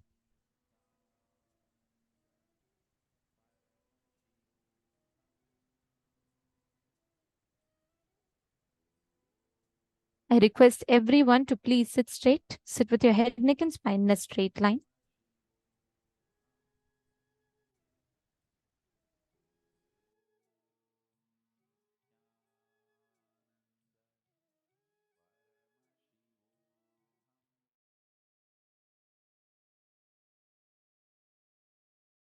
Now we will do this meditation, this technique of Mahadeva in 2 steps. First,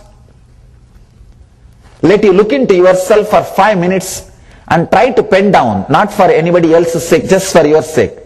Later on destroy that paper, let nobody see that. Pen down in how many major ways you are uttering the words knowingly you can't be cornered, or knowingly that you can't stand up for it. Let you take few minutes to upset, to burst all the balloons which you are having in your inner space, ugly, dirty, cancerous growths. Touch all of them and poke all of them. Let the pus come out. Then, second step, the technique itself. First step is like washing your clothes. Second step is like ironing it. Second step, visualizing some word, then staying with the feeling of that word, then relaxing even from feeling. Even to do this technique honestly, you need to understand how many ways you associated lies around every word. If you uttered 10 times I love you to somebody without having the honest love, that word has lost its meaning for you.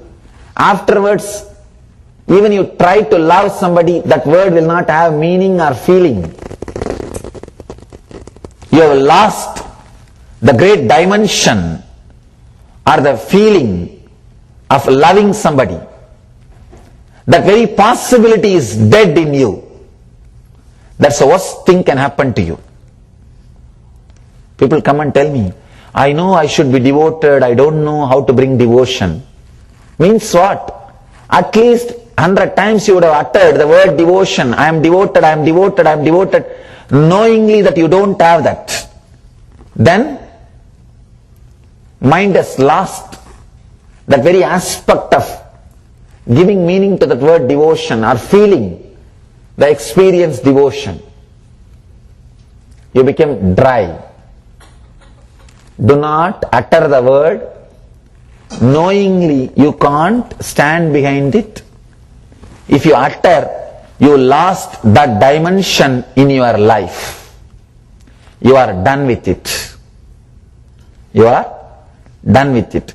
If you utter the word I love you without loving that person 10 times, you lost the dimension of loving somebody from your life. Every step, the lies which you created has reduced you, has cut your dimensions. It has made you handicapped, psychological handicapped. Physically being handicapped is also not so worst. At least others will know, you will have the sympathy. But psychologically being handicapped is the worst thing. Much more than psychologically being handicapped, it is spiritually being handicapped. If you can remove all these lies which you uttered and created your personality and purify yourself, this is what I call tapas. Flooding yourself with the truth. Whatever can be washed away, let it be washed away now itself. The earlier they are washed away, better for you. Let you know, at least in your inner space, how many buildings you built on lies. How many ways your foundation was a lie. How many dimensions was lie. At least look into yourself, to flood yourself with the truth, to come out as a new being. Now we will enter into the Mahadeva's technique, 2-step. If you have paper and pen, take it. Why I am asking you to write for yourself, otherwise you will not remember. If you don't have paper and pen, at least sit and count so that you will remember how many places, how many spots. Just 5 minutes of looking inside to clean your inner space.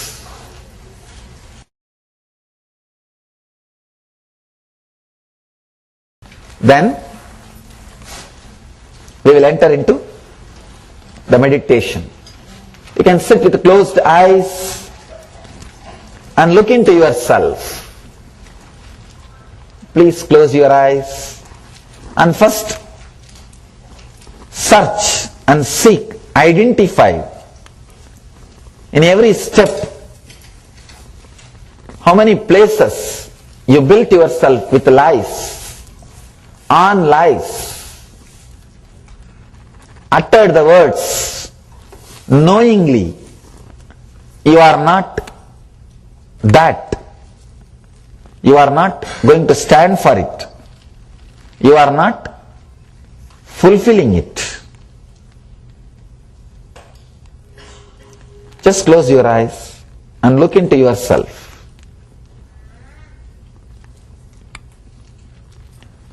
How many places you use the word knowing you don't mean it?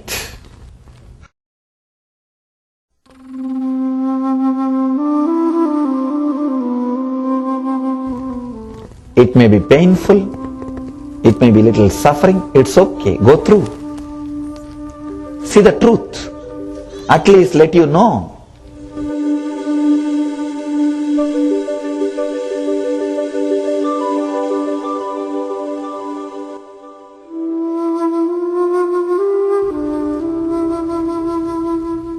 After all, no need for anybody else to know. Let you know at least.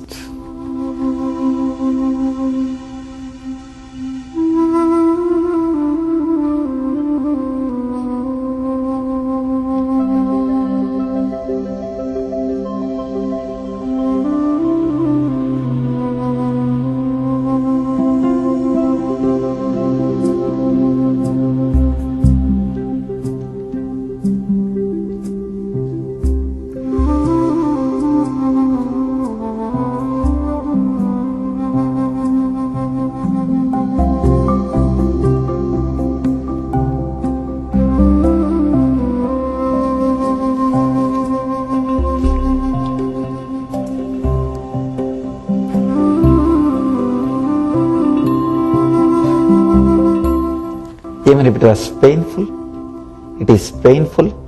Look, do not avoid just because it is pain. Wonderful chance to look into yourself.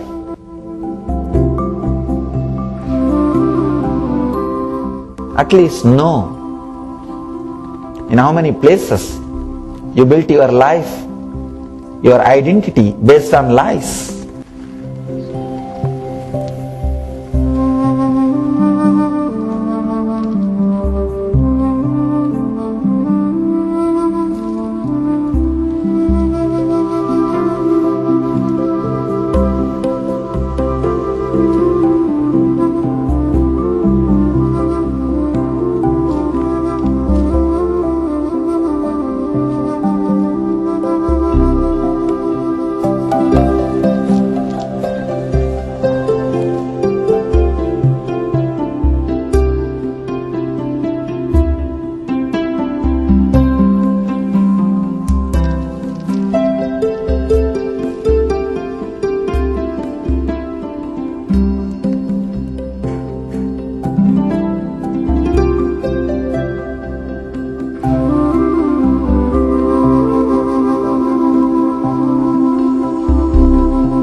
beautiful opportunity for self-analysis, to look into yourself, to do the introspection.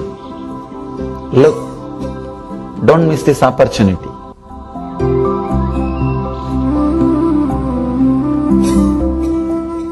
Where all you use the words without knowing the meaning,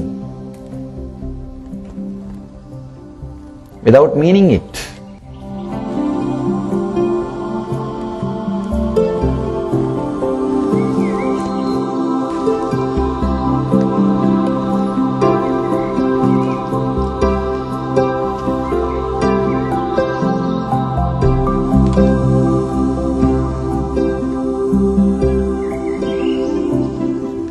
Now we will enter into the technique. Just read what you have written. You can open your eyes.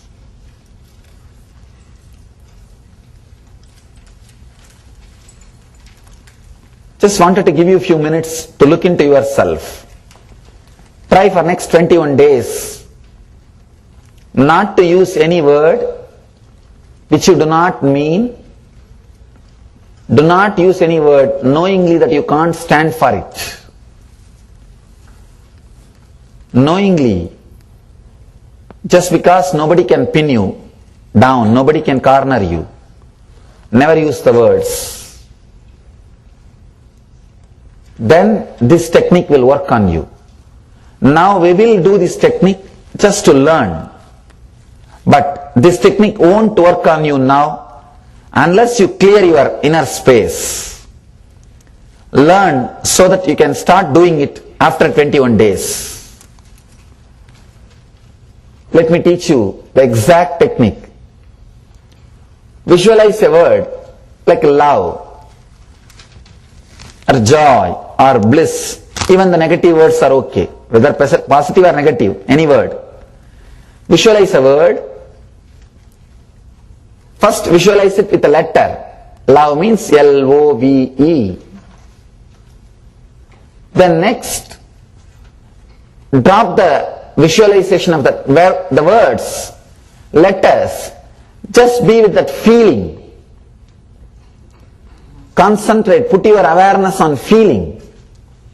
Third, drop even the feeling and just be with yourself. Step by step, if you do, you can do it beautifully. I'll guide you. We can start. Please close your eyes and sit. Lights off.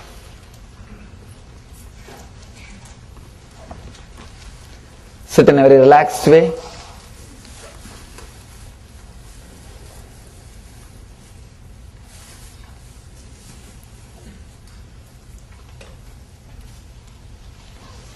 Remember any word, love or bliss, whatever word you may want, you can choose. Whatever word you want, you can choose.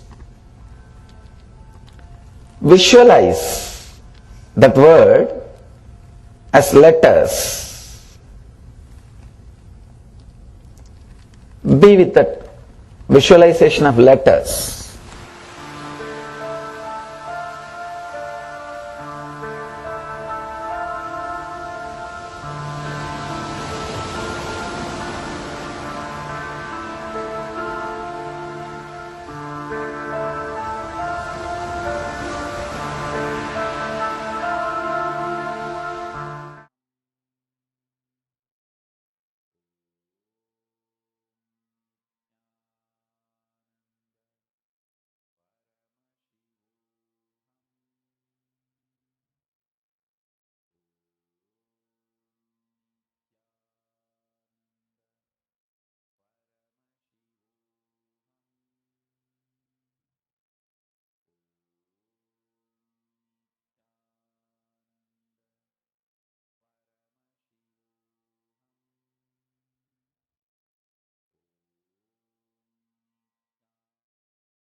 Now we will do this meditation, this technique.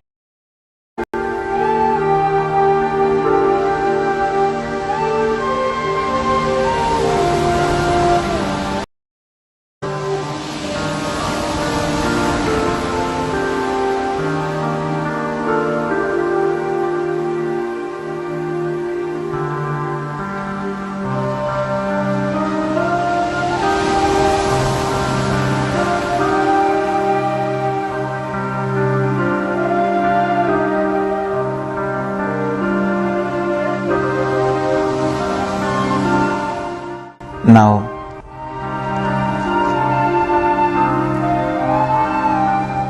relax from that visualization of the letters. Just feel that as a sound, just as a sound. Repeat that word just as a sound, not as letters, just as sound.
Relax from sound also. Just be with that feeling. What that word means. Just remember only the feeling. Neither the letters nor the sound. Just the feeling.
Now relax even from feeling. Just be silent. Do not create a thought of letters or the sound or the feeling. Just be.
Try this technique after cleaning yourself.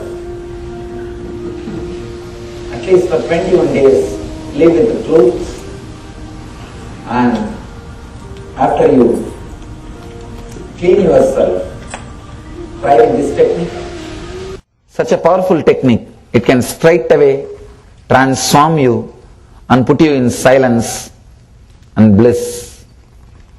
As Shiva says, be free, be liberated. When you are liberated, life is celebration. Let your life become liberation and celebration.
Now, in that beautiful space, this pure, vibrant silence of Dakshinamurti himself, reverberating with that, let it expand. Let it be the pure space into which anything can fill. And let's enter into the power manifestation. That space of Dakshinamurti, of pure, vibrant silence. Let's now receive that prasadam as power manifestation. We'll continue as we were doing the previous round. How beautifully many people were manifesting, getting certain details about different objects.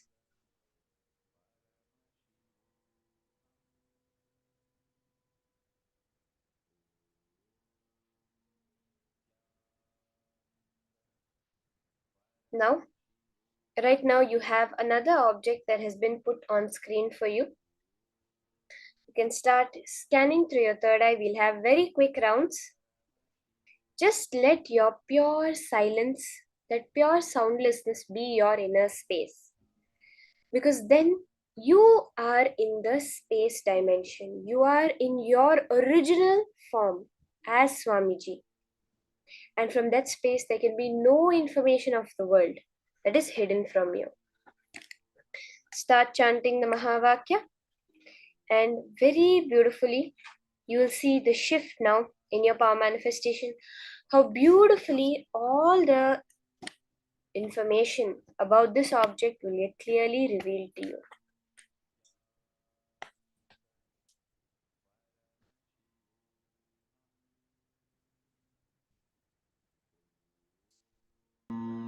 Nithyananda Paramashivoham. Om Nithyananda Paramashivoham. Om Nithyananda Paramashivoham. Om Nithyananda Paramashivoham.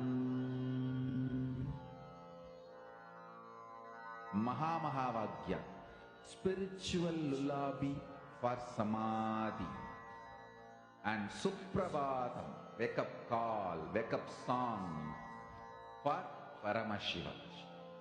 This Mahamahavagya is spiritual lullaby for you to fall into samadhi. Suprabhatam, wake up song for Paramashiva to wake up in you. Just remember this one powerful cognition.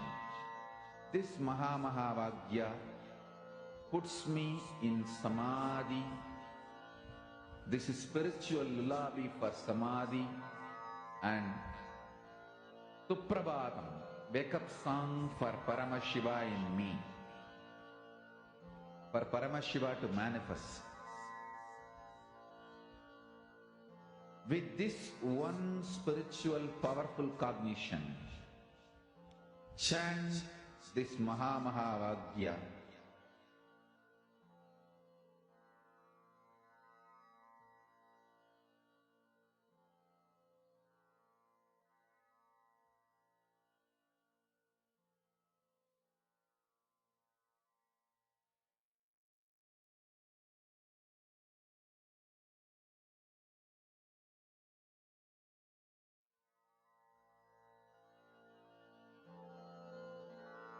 Mahamahavagya, spiritual lullaby for samadhi, and Suprabhatam, wake up call, wake up song for Paramashiva. For Paramashiva to manifest.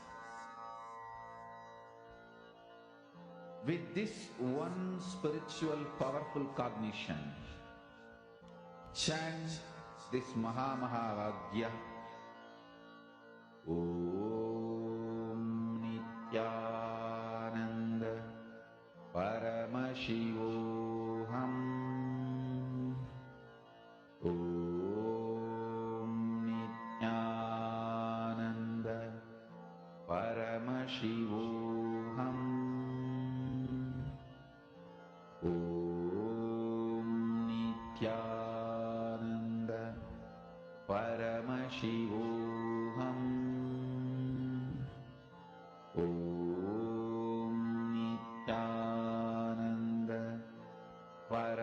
Om Nithyananda Paramashivoham. Relax. You can now post your answers, whatever appeared in your third eye to you, in the chat. I request all the participants, you can now post in the Zoom chat or on the Facebook, whatever you are able to see through your third eye. Okay, Ma Anand Sagara saw a stone bull. Interesting. Cannonball of a ship cannon, Ma Hedy Schlack. Sorry, Ma Anand Sagara saw a stone ball. Okay. Ma Susan Sanders saw Neptune. See, when you do the thing, whatever comes in your third eye, you put it. Don't let your logic interfere in any way that, oh, it looks like this, it looks like that, it may be this. It's the texture and the color is like stone. No. See, if the same answer comes in your third eye, that's perfectly all right. But let the answer come from your third eye. Be very clear that if the mind tells me anything, I'm not going to listen. Not just during power manifestation. During everything in life, everything which you're doing, whenever a question comes up, don't go for your mind's answer. Immediately look through your third eye and go only for that answer. Okay? Okay, Ma Anasha saw a relic. Ma Diana Spilov saw a moon. Details of a known construction. Ma Sonia, okay. Stone ball in a fountain. Ma Nisha. Let's have anyone else who's yet to post quickly post their answers and then we'll move to verifying the answer.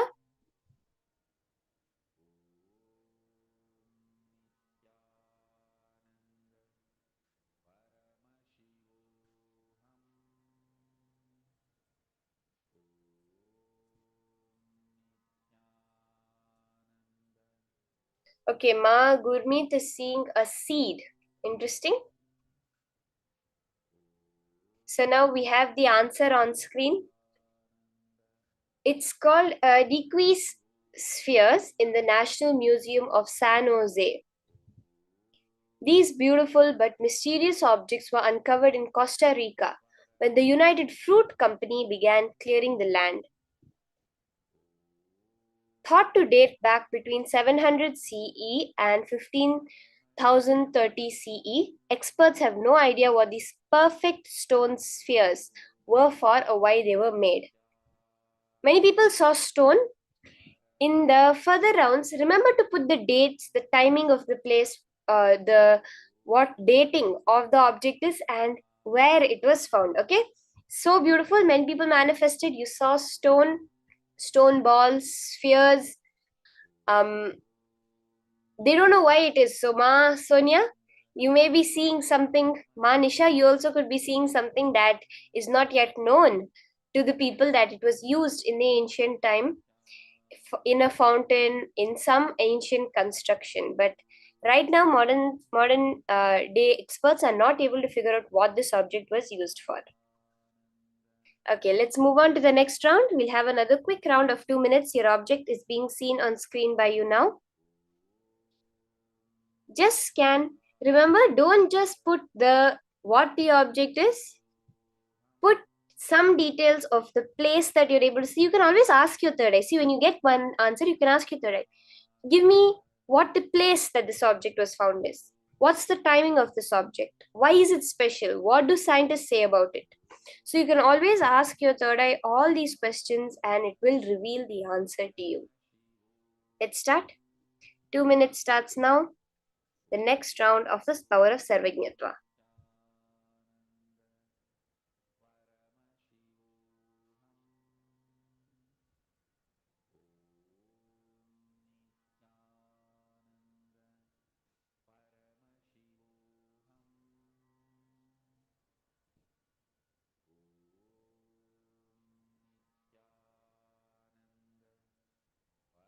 Ma Kareem, no issues, my. Really, through your third eye, you are able to see Egypt. It's so beautiful.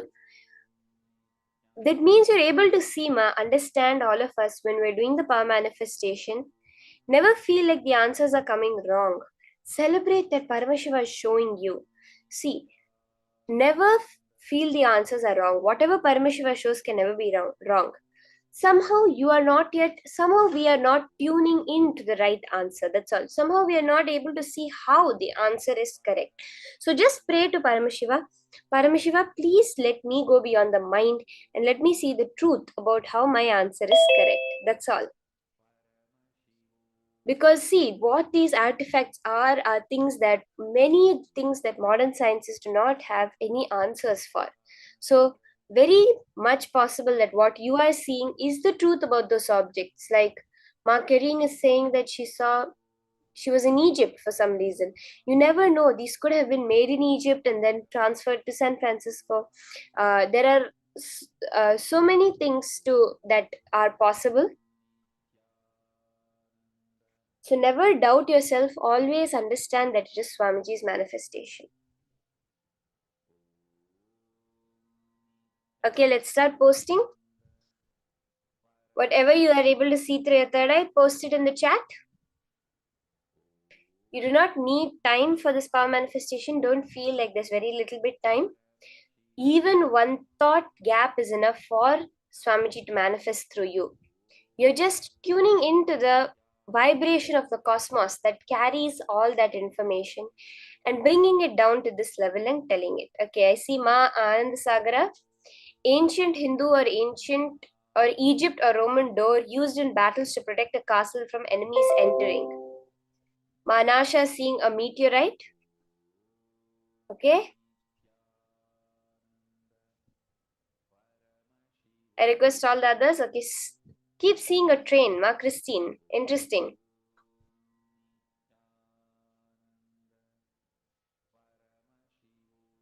Okay, Ma Anandasagar saying 16th/17th year. Yes, I request all the people post the date, where it was. You can post the country, the area, or the civilization from where this object is. Ma Amsakala, Ma Geeta Devi, all of you can also post. Ma Heidi, Ma Susan. Few more seconds. Let's quickly have everyone post your answers.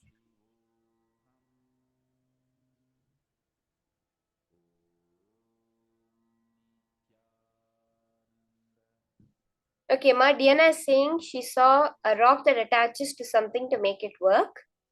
And Ma Nisha saw an amulet. Okay. Amulet. Indian press food related. Interesting, Ma Susan. Whatever comes in your third eye, do not doubt yourself. You never know what it is that Paramashiva is trying to tell you, is showing you. Mexico, Manasha. Don't use your logic. See, don't try to look at it and tell what it may be. Like, oh, it looks like a stone. It has something black on it, so it might be attached to something else. Don't follow any logical thought trend. That's why when we do the power manifestation, we do the pure unclutching space. Because you're only in the present moment will the information come to you. What your logic tells you is 0.0001% of the truth. Even if you're able to see it as a stone, the complete details of it will surely appear when you ask your third eye. Just use your third eye. Ma Shanshan's house or stone steps. Okay. Let's now verify our answer. Okay, Ma Heidi Schlack has also posted characters not deciphered found in Mexico. Mamsaka legend, rock with some olden language letters having some details. Okay, some people have seen inscriptions, door, mechanical, food related. Let's now verify our answer.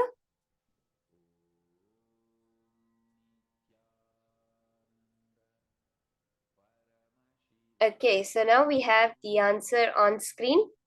Ma Virupaksha said it's an ancient written stone, and Ma Aina Kshamit is saying Kshatriya warrior technology. This inscription on basalt rock, 250 BC. Okay, inscription, Ma Amsakala, Ma Heidi, you both got it. Carries the edicts of Emperor Ashoka, who ruled one of the largest empires in ancient India including most of modern India, Pakistan, and Bangladesh. Ma'ayana, Kshatriya, war, technology. Kshatriya is exactly right. Ashoka was believed to have renounced war and violence in favor of a more peaceful path. He spread his philosophy through inscriptions which were put up across the Mauryan Empire. The above fragment is from the ancient port of Sopara near Mumbai. So this is in India. It is an ancient stone that was there by Emperor Ashoka, who, if you studied in India, you would have definitely heard his name before. This is an inscription of his edicts that he used to rule his kingdom.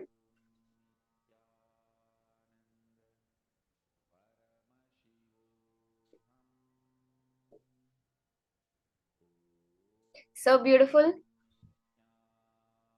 Ma Virupaksha, Ma Ayana, actually you got it very close actually because you saw Kshatriya, very clearly you saw Kshatriya. And he was a Kshatriya of the Mauryan Empire, Ashoka, was his name. And so many people have manifested. Let's move on to the next round. We'll have another artifact, the final round. So beautiful. Let's all celebrate. When you have manifested, when you have seen, that means Paramashiva has manifested. See, whatever it is you saw through your third eye, Paramashiva has shown that to you. Means what? He is manifesting. It's not a joke to be able to get the word Kshatriya. Maayana, you had no idea, but the word Kshatriya, being able to very clearly see even the Sanskrit word, it's not at all a joke. So awesome, so awesome. Celebrate your manifestation. Next round, you're going to get it completely right, okay? All of you, in this next round, you're going to get the details of the object perfectly. Again, remember, don't go into the logical side of it. Hold it to your third eye and let you tell only what your third eye is telling you about this object. Your eyes are telling you it's a stone, that's okay. But only scan what your third eye is telling you. Okay, we have the next object on screen now. Scan and describe through your third eye the details of what is on your screen now.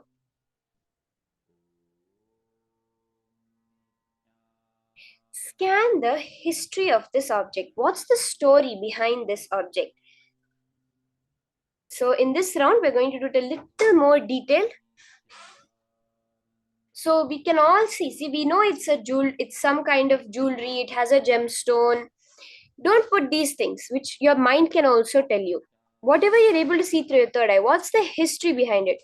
What is it used for? Where was it found? What timings was it created in this form that it is now?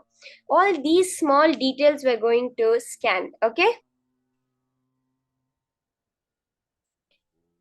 So we all know, we can see, our mind also can tell us that it's a gemstone. See, I'm not telling you that you're using the mind, but when the third eye tells you something that you can understand, your mind also knows, you don't believe the manifestation happening.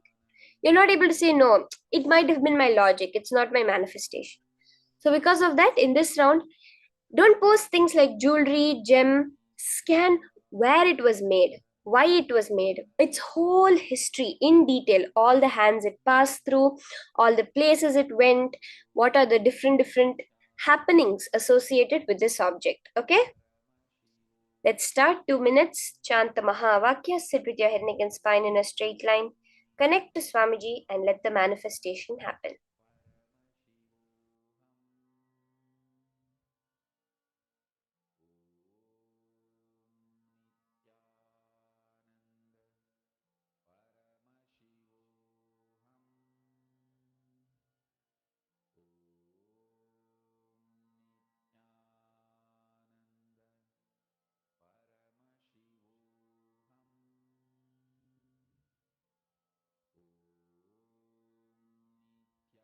Nityananda Paramashivoham.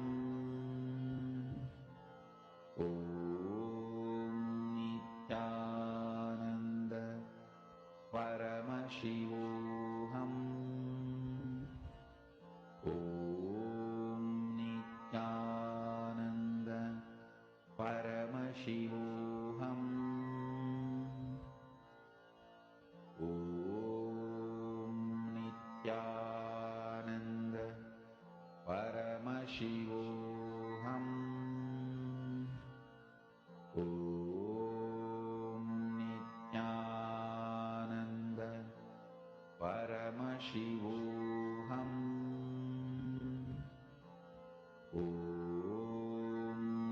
Nithyananda Paramashivoham. Ma Dahana, very beautiful. Go into more details, the timing, and you're seeing it's possibly from Rajasthan, from an emperor's clothing. And Ma Anandasagara, amulet of a king, relic of a ruler ruling over a kingdom. Seashore Britishers uniform horses. Go into more detail. Scan dates, scan the whole history. Literally, you're going to write a blog about this object through your third eye. Let's make it 30 to 50 word blog about this object. Let's make it a 20 to 30 word blog you're going to write about this object through your third eye. Okay? At least 20 to 30 words you have to write. Scan through your third eye and see in as much detail as is appearing. Nithyananda Paramashivoham. Om Nithyananda Paramashivoham. Om Nithyananda Paramashivoham. Om Nithyananda Paramashivoham. Om Nithyananda Paramashivoham. Om Nithyananda Paramashivoham. Om Nithyananda Paramashivoham. Om Nithyananda Paramashivoham. Om Nithyananda Paramashivoham. Okay? Let's finish posting up in the chat whatever you are able to see. Anandasagara saw Roman. Ma Dahana saw worn on official occasions and now kept in a museum near Rajasthan. Mahedi Slag saw Shah 1957. Shah from Persia for his first wife hair clip. Ma Diana's pillow saw it belonged to a king or a guru, wore it on the headpiece of some sort. It has been handed down through the generations. Okay. Knights Crusaders Ma Nisha Bahadur has seen this. Bahadur. Quickly, anyone else who's left to post the details that are appearing in your third eye. Make it as detailed as possible. See, the third eye will show you so many colors, so many images. It will not just be black, Look into your third eye, and whatever is appearing, those colors, even if it's just colors, if it's flashes, some scene is appearing, numbers, you just type all of it down and post.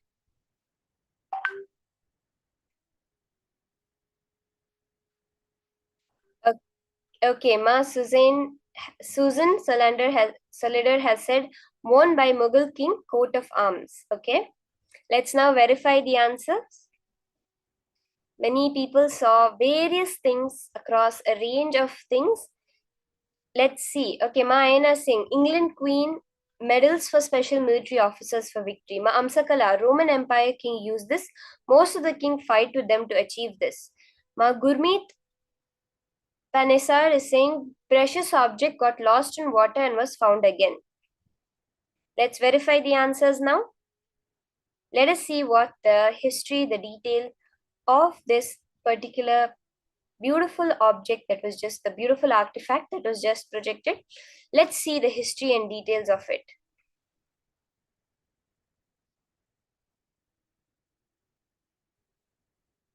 Okay, Ma Virupaksha seeing object of the Eastern world being used as an assertive information. Let's verify the answers now.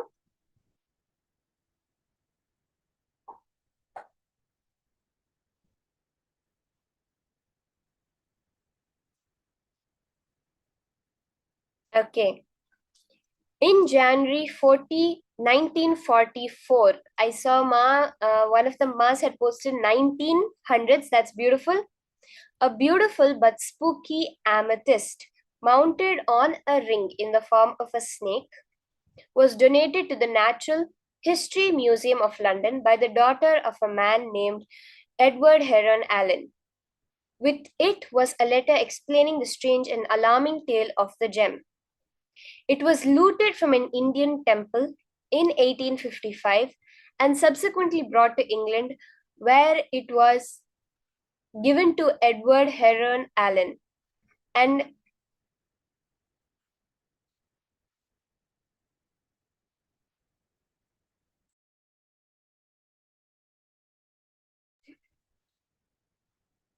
Edward Heron Allen allegedly wreaked havoc for decades. When Heron Allen passed the amethyst on to various friends, they each reportedly experienced tragedies, including a trail of suicides, apparitions, disasters, and failed careers. When the gemstone came back to him, Heron Allen wrote the letter and sealed it into a bank vault. It remained there until after his death, when his daughter donated it to the museum. So this was donated in 1944, and it was looted from an Indian temple. See, what this is saying, see, a lot of people have seen object of the Eastern world. Ma Virupaksha saw it very beautifully. Object of the Eastern world. Yes, Ma, this was originally in an Indian temple. This is the power of our deity. See, it's not that the deities have cursed someone when it was stolen from the temple, that the gods got, that Paramashiva got angry and did something to them. No, it is the karma that comes back, the effect of what happens to the people who loot the offerings of the deities. When something has been offered with a certain, that is what is the economic chastity of Hinduism. When something is offered for a certain purpose, it remains for that purpose only. It does not change. So when the devotees have offered it to that deity, to that devata, when these nobody can handle that energy. It's infused with the energy of the temple for so long, and only the deity has that. Like we say, Paramashiva, right? He drank the poison, and when he drank the poison, it remained in his throat. Swamiji beautifully says that same poison is nectar also. It is the word pashana which we have is poison and is medicine. In the right person's hand, it becomes a healing, deep healing medicine, like a knife in a surgeon's hand. And when it's in the hands of the wrong person, that same energy, that same poison becomes a death agent, like a knife in a murderer's hand. The same way, that energy of the temple, of the bhakti, the devotion of the devotees, can be held as a positive radiation by the deities. But when it goes into the hands of the people with the wrong mindset, with the violent mindset, it will express that energy, but it will happen in a very violent way. That is what is we can understand as the science behind the whole thing that was happening. Like this, there are so many instances of various jewelry, various gemstones being stolen from the different temples across Bharat, across the Akhanda Bharata that was there. And we even know probably the very famous story of the Kohinoor diamond, which was stolen from Bhadrakali at Warangal. And no man, why is it on the queen's crown and not on the king's crown? Because no man can handle the energy of it. And its power is so much that if you see all the queens of England that have had it in their crown have lived such long lives. So, but it was stolen from Ma Bhadrakali in Warangal. Various temple jewels, temple treasures was stolen and taken off during the whole loot and invasion of India. Next, the next beautiful session that we're going to be entering into is Guru, the Ananda Spurana of Paramashiva. Let's now hear the deep truths about this from Swamiji.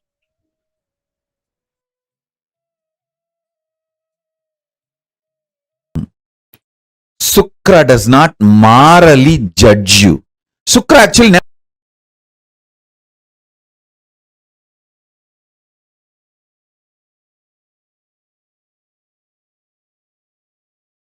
Guru's Brihaspati, Deva Guru dimension gives you all the right things you ask.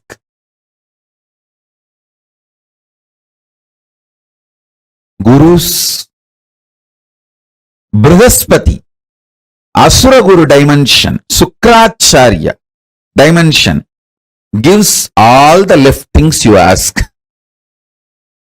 Listen, right or left, good or bad, socially accepted or not accepted. Whatever you ask,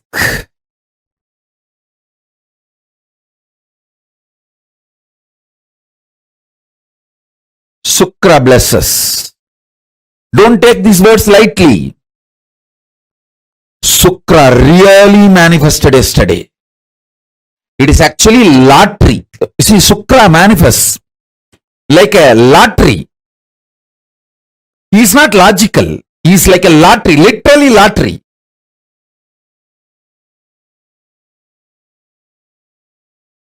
Many times people ask me, "Oh, Swamiji, I am so sincere. I follow everything you say, but I don't get blessed for money. This fellow is a drug addict and he does all the wrong things, bad things, but he is showered with wealth by you." He gets a Shukra's grace. What can be done? Shukra is like a lottery. He doesn't bother about good, bad, right, wrong. You are integrated, you are showered over. Everything you asked yesterday is done. Because Sukra does not judge. Sukra does not see good, bad. Sukra does not see right, wrong. Sukra does not morally judge you. Sukra actually never judges you. Sukra is non-judgmental giver.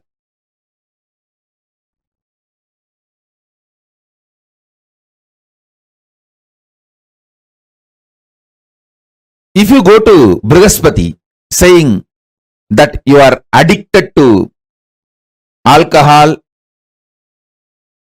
and that is causing a lot of problem, Brihaspati will give you guidance how to get out of the addiction, how to clean up that addiction pattern, to become healthy, all that. If you go to the Sukra with the same problem, hey, I'll give you Somapanam. Drink, you will enjoy, but your health will never be disturbed. Even if you die, you will be revived again because the Somapanam has that Sanjeevani DNA. Even if you are dead, simply you will come back to life.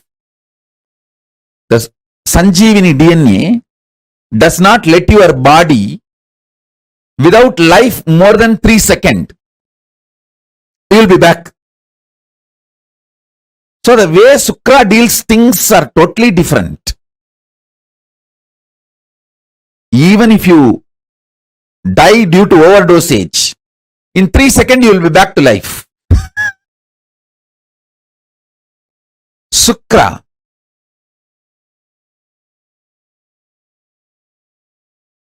is pure giver. Understand? Paramashiva manifests as all three: Brihaspati, Sukra and Dakshinamurti. Brihaspati is right hand, Shukra is left hand, Dakshinamurti is very core, himself, his Gurutva, his Guru Tattva is Dakshinamurti. Listen.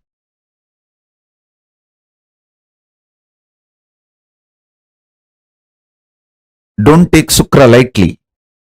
Shukra is too powerful. Good, bad, right, wrong. He doesn't look at anything. He doesn't judge. Go to Shukra with any problem. He will have a unique solutions.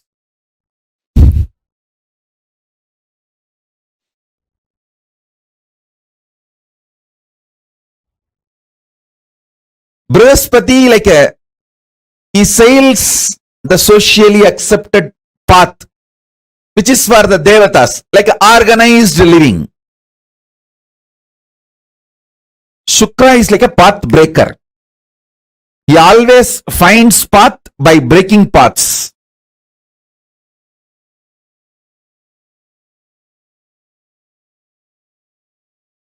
The deep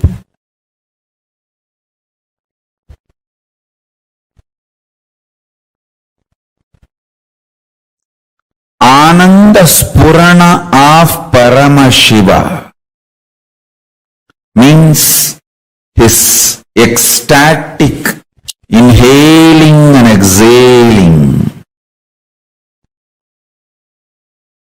reaching to planet Earth is Guru, his own extension, his own amsa, his own manifestation, his own incarnation.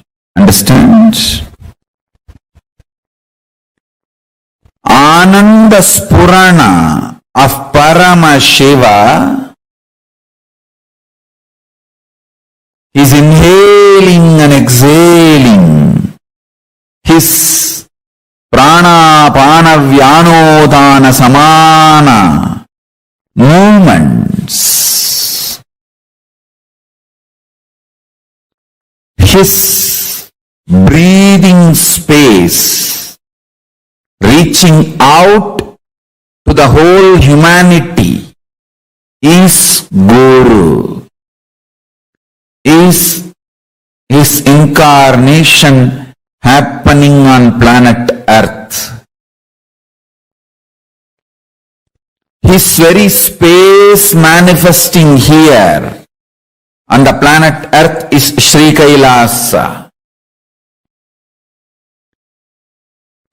The way he wants to grace the planet Earth, humanity, each one of your life, he demonstrates his compassion by happening as Guru, manifesting himself as incarnation and entering your life. Understand? Recognizing Paramashiva himself is entering in your life as Guru is the most blessed thing you can achieve, the greatest achievement on planet Earth. Understand? Any award, reward, anything, he himself manifesting, entering in your life as Guru is the most blessed, beautiful, greatest happening and greatest achievement for you in your life. Any other reward, award, achievement, wealth, position, power, career, social power or political power or economical power, resources, relationships, everything else is second priority. He himself entering in your life as Guru and you recognizing that he himself has happened as Guru. Understand?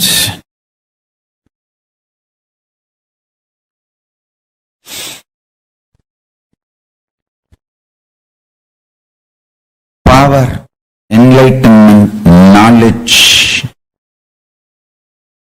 extreme strength.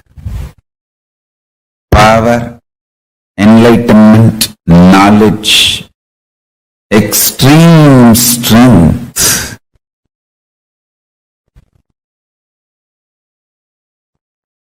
All these great happenings,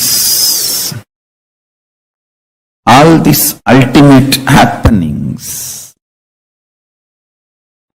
all these beautiful happenings, knowledge, enlightenment, power, all these auspicious, great, beautiful things happening is the side effect of his breathing space manifesting in planet Earth. Understand? He himself breathing is Ananda Spurana.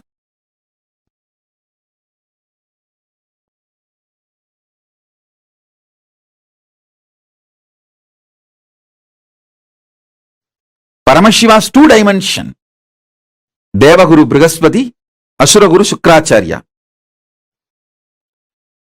For example, if you try to get a second wife, second girl, keep without the knowledge of the first girl by secretly hiding, Brihaspati will not help for all that. He will say, no, no, no, no. But if you go to Shukracharya, he will say, all right, okay, don't worry, I'll do what need to be done. Go. And he will even give you some tips. I'll take care. The Brihaspati is very socially polite relationship. Shukracharya, only integrity. If you are integrated to him, that's all.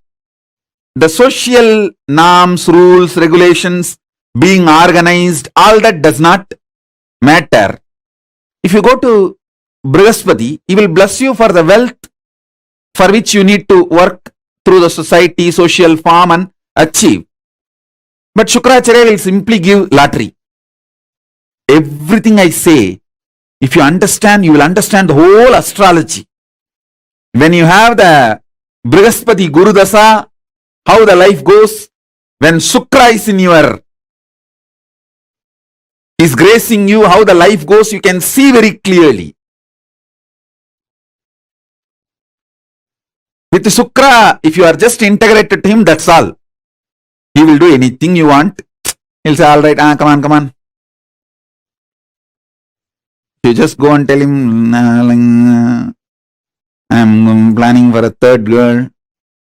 He will just look this side and that side. Hey, come in the evening when I am alone. I'll tell you what to do. Go. Now too many people are around. Go. If you go to Brihaspati, hey, I'll inform your mother and wife. Go. So Brihaspati is more socially accepted relationship. And Shukra is, I'll take care, go. Be integrated, that's all. Go.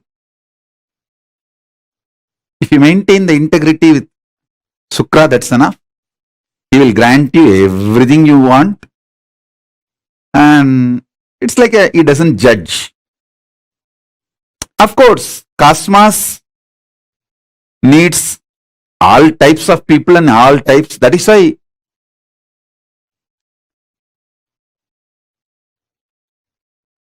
Paramashiva himself manifests as Brihaspati and Shukra both. Both are Paramashiva's own manifestation. It's not that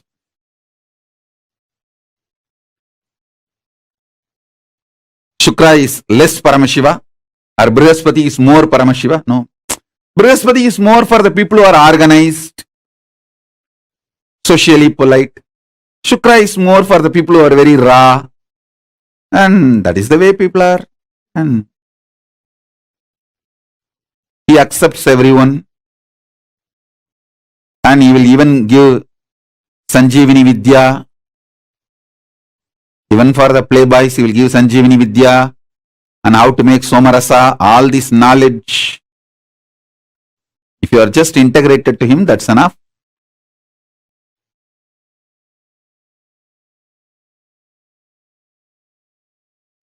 Deva Guru, Asura Guru. Both are centered on Parama Guru, Paramashiva, Dakshinamurti. I'll infuse, listen. The Deva Guru is absolute power of trust. Asura Guru is the absolute power of love. The trust Brihaspati, love Shukra, both are from Dakshinamurti. I'll infuse Dakshinamurti in you with Brihaspati and Shukra. Brihaspati is trusting you. You will become Paramashiva. Shukra is, it's okay, even if you do something once in a while, it's okay, I am here. I'll hug you and just, I'll give my quota. I have my quota. Means, even stupid fellows, I can push it in the crowd. Hey, all right. Hello. Like honorary doctorate. Any university, if 1,000 people write thesis and get doctorate, the university has the freedom to give a honorary doctorate to one guy, even if they don't write the thesis. Like that, I have my quota. Granting in my quota, okay, that is Shukra. That's why he's Asura Guru. Even for demons, he allows, okay, all right, pass it.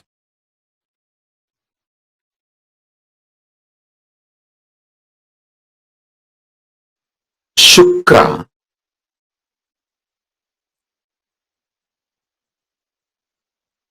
when he was young, he does intense tapas to Paramashiva to become one with Paramashiva. His tapas was so intense. Paramashiva appeared and asked him, what do you want? I want to become one with you, not only spiritually, conscious-wise. Whatever I carry, even this body should become one with you. Paramashiva said, what to do? He just swallowed him. He gave the boon, Paramashiva gave the boon and just swallowed him. Shukra went inside and started doing tapas inside happily. Inside the stomach of Paramashiva is the best place to live. He just lives inside Paramashiva's stomach blissfully. Not only achieves oneness with Paramashiva, his whole biomemory, everything becomes so powerful, empowered, he becomes literally Paramashiva. And then Paramashiva tells him, hey, you become literally so much me. It is time when I am expanding and making this universe, you carry my energy and bless people. Listen carefully.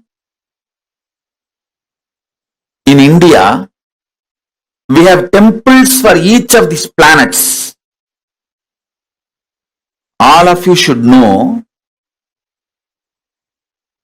in Sun temple, the statue of Sun, deity of Sun will be there. As per Agama, how the sun looks, that deity will be there. In the Brihaspati temple, the Brihaspati will be there. In Shani temple, the Shani will be there. In Shukra temple, only Shiva deity is worshipped as Shukra. Shukra has no separate deity. Kanjanur is the temple which is under Madurai. The Kanjanur temple is under Madurai. That is the Sukrasthalam. There, the Shukran deity, there is no separate deity for Shukra. Paramashiva will be hugging Parvati in union and he is manifesting the universe. That form is Shukra. Then understand the power of Shukra. And Paramashiva says,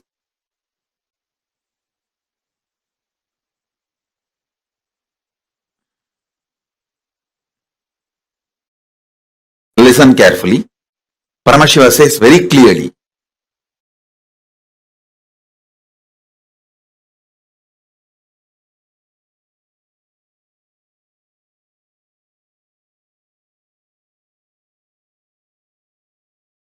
listen, these words are too important. He says, when I decide to expand,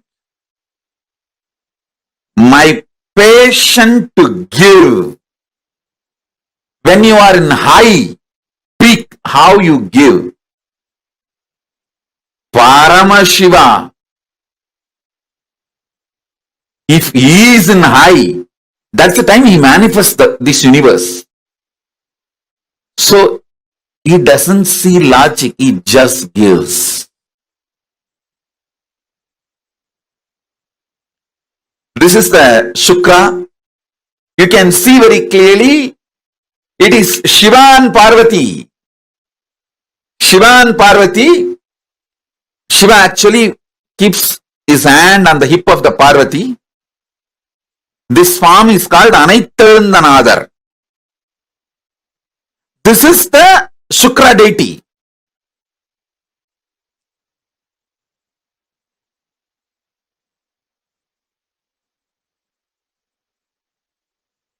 Paramashiva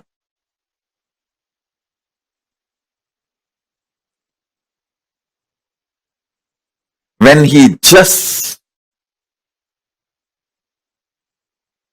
gives without asking, without seeing the qualification, without judging,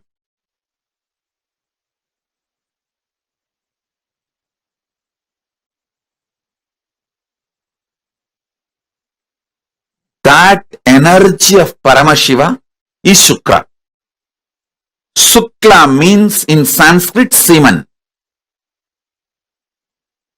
Paramashiva's semen, energy, it's not just a liquid, it's a life energy.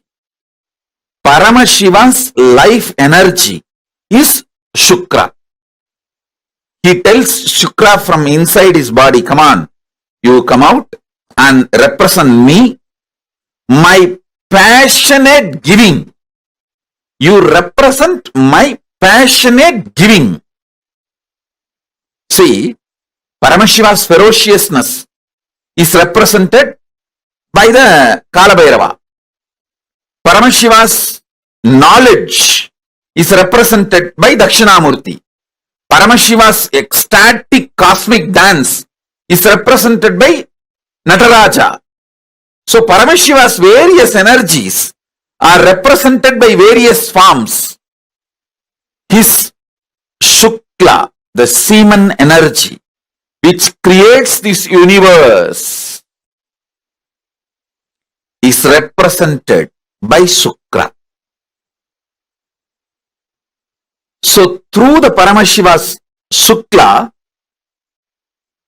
comes out and plays the same role as Paramashiva. Listen. In the beginning, when Shukra came out, he was not Guru of demons. He just started giving everything to everyone without judging. Brihaspati, on the other hand, Brihaspati is the another guru in the Navagraha. Navagraha, there are only two gurus, Brihaspati and Shukra. Brihaspati is very strict, very integrated, very perfect. He was giving only for gods, very organized people, integrated people. So all the people he refused, whom he will not initiate, he will not give boons, he will not give the powers, all of them went to Shukracharya. All those who are rejected by Brihaspati went to Shukracharya. Naturally, the demons were the larger number who went to Shukracharya. So Shukracharya came to be known as Guru of the demons. Otherwise, Indra many times went to Shukracharya and got blessed. It's not that Shukracharya does not bless Indra or gods. Actually, many gods went to Shukracharya and got many benefits.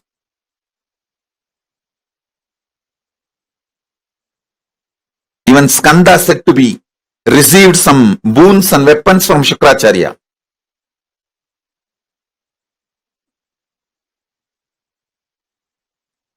So listen, Shukracharya is a unique energy.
Guru, Ananda Spurana of Paramash.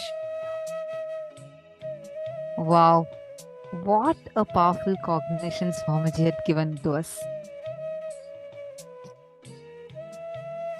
And this is the gift that all of us are going to be receiving today. The darshan of Bhagavan Shukracharya. How many of you feel like this is a jackpot that we all have gotten?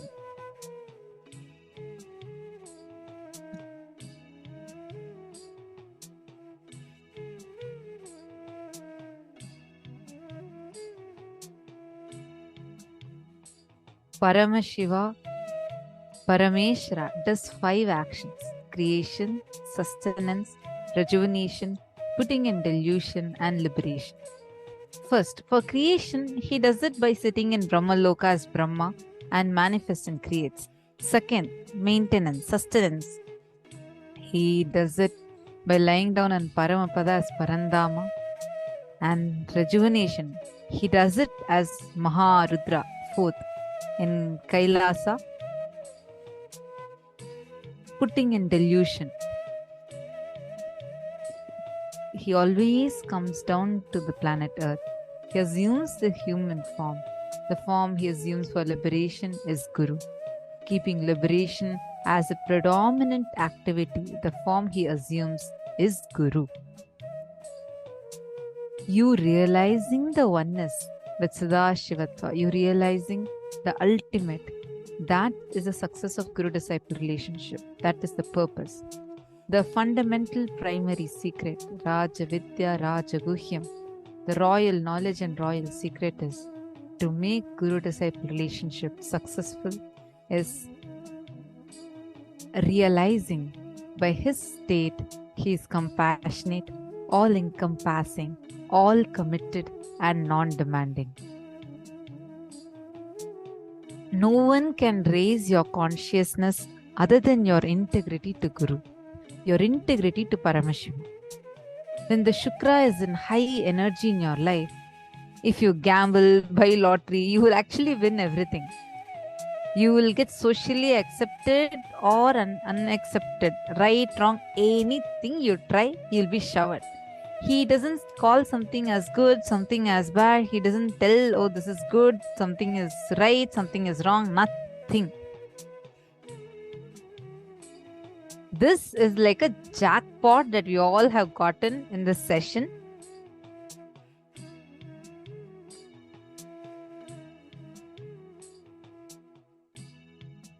Bhagavan Shukracharya, oh my God, seriously, what did we all actually do to, like deserve this? Like so much Bhagavan is showering us today, where we all can experience this powerful manifestation of Shukracharya, Brihaspati and Dakshinamurti.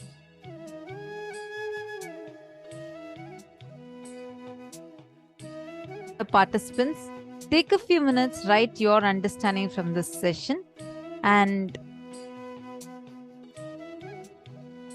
you can make a list, you can shortlist what all you want as boons. Just make a short list. During the session darshan, actually you will be given time to post the boons that you want.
beautifully revealed, right? About how that causeless auspiciousness, Guru, the nature of Guru by itself is that causeless auspiciousness. One of my most favorite lines, Swamiji says beautifully, when Paramashiva as Brahma creates the universes, Paramashiva as Vishnu sustains the universe, Paramashiva as Rudra, as Shiva, destroys the universes, rejuvenates the universes. Paramashiva, as in his Maya, he puts people into delusion in his form as Paramashiva. But to liberate, Paramashiva has to come down in the embodied form as Guru. Only, even for Paramashiva, he has to assume a physical form to liberate. That is Guru.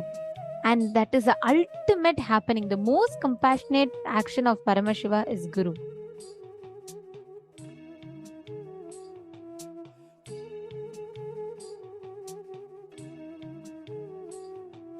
And every one of you that are sitting here right now, please understand, this is the most, if you have Guru in your life, that is literally the best happening for us.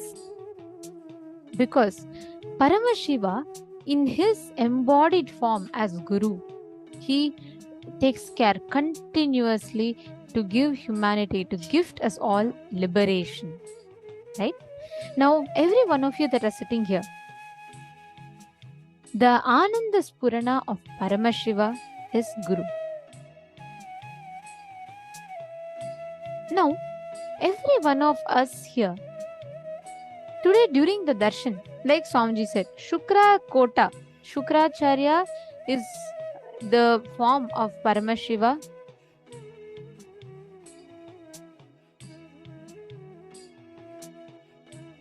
You will see how anything without any wants, knots, needs, everything, Paramashiva just showers us. Take a few minutes and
Now, in this same space, let us all enter into the power manifestation. We've all been manifesting the power of Sarvanyatva, right? Where each of us are scanning and identifying about different things. See, Sarvanyatva means what? You literally have the ability to access any information,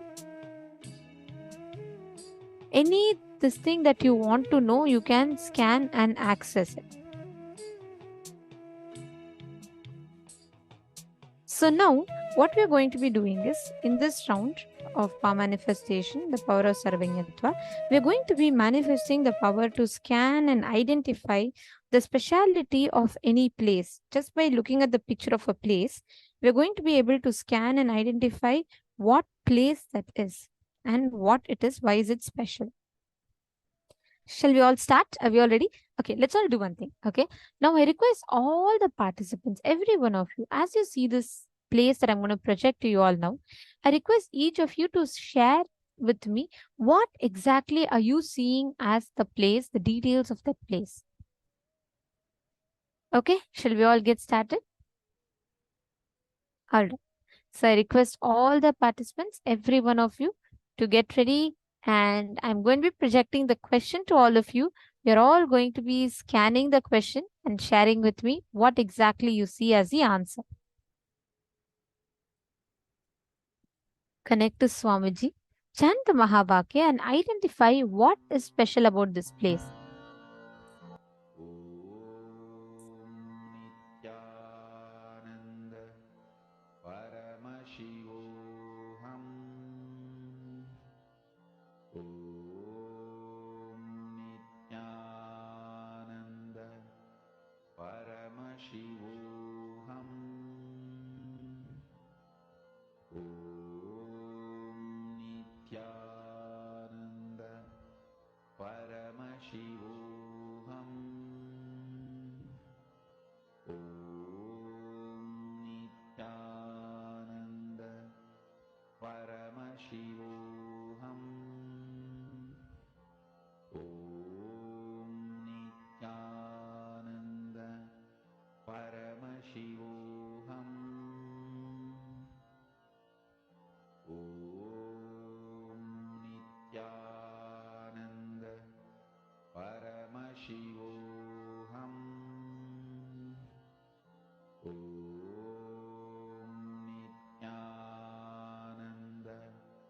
Paramashivoham. Om Nithyananda Paramashivoham.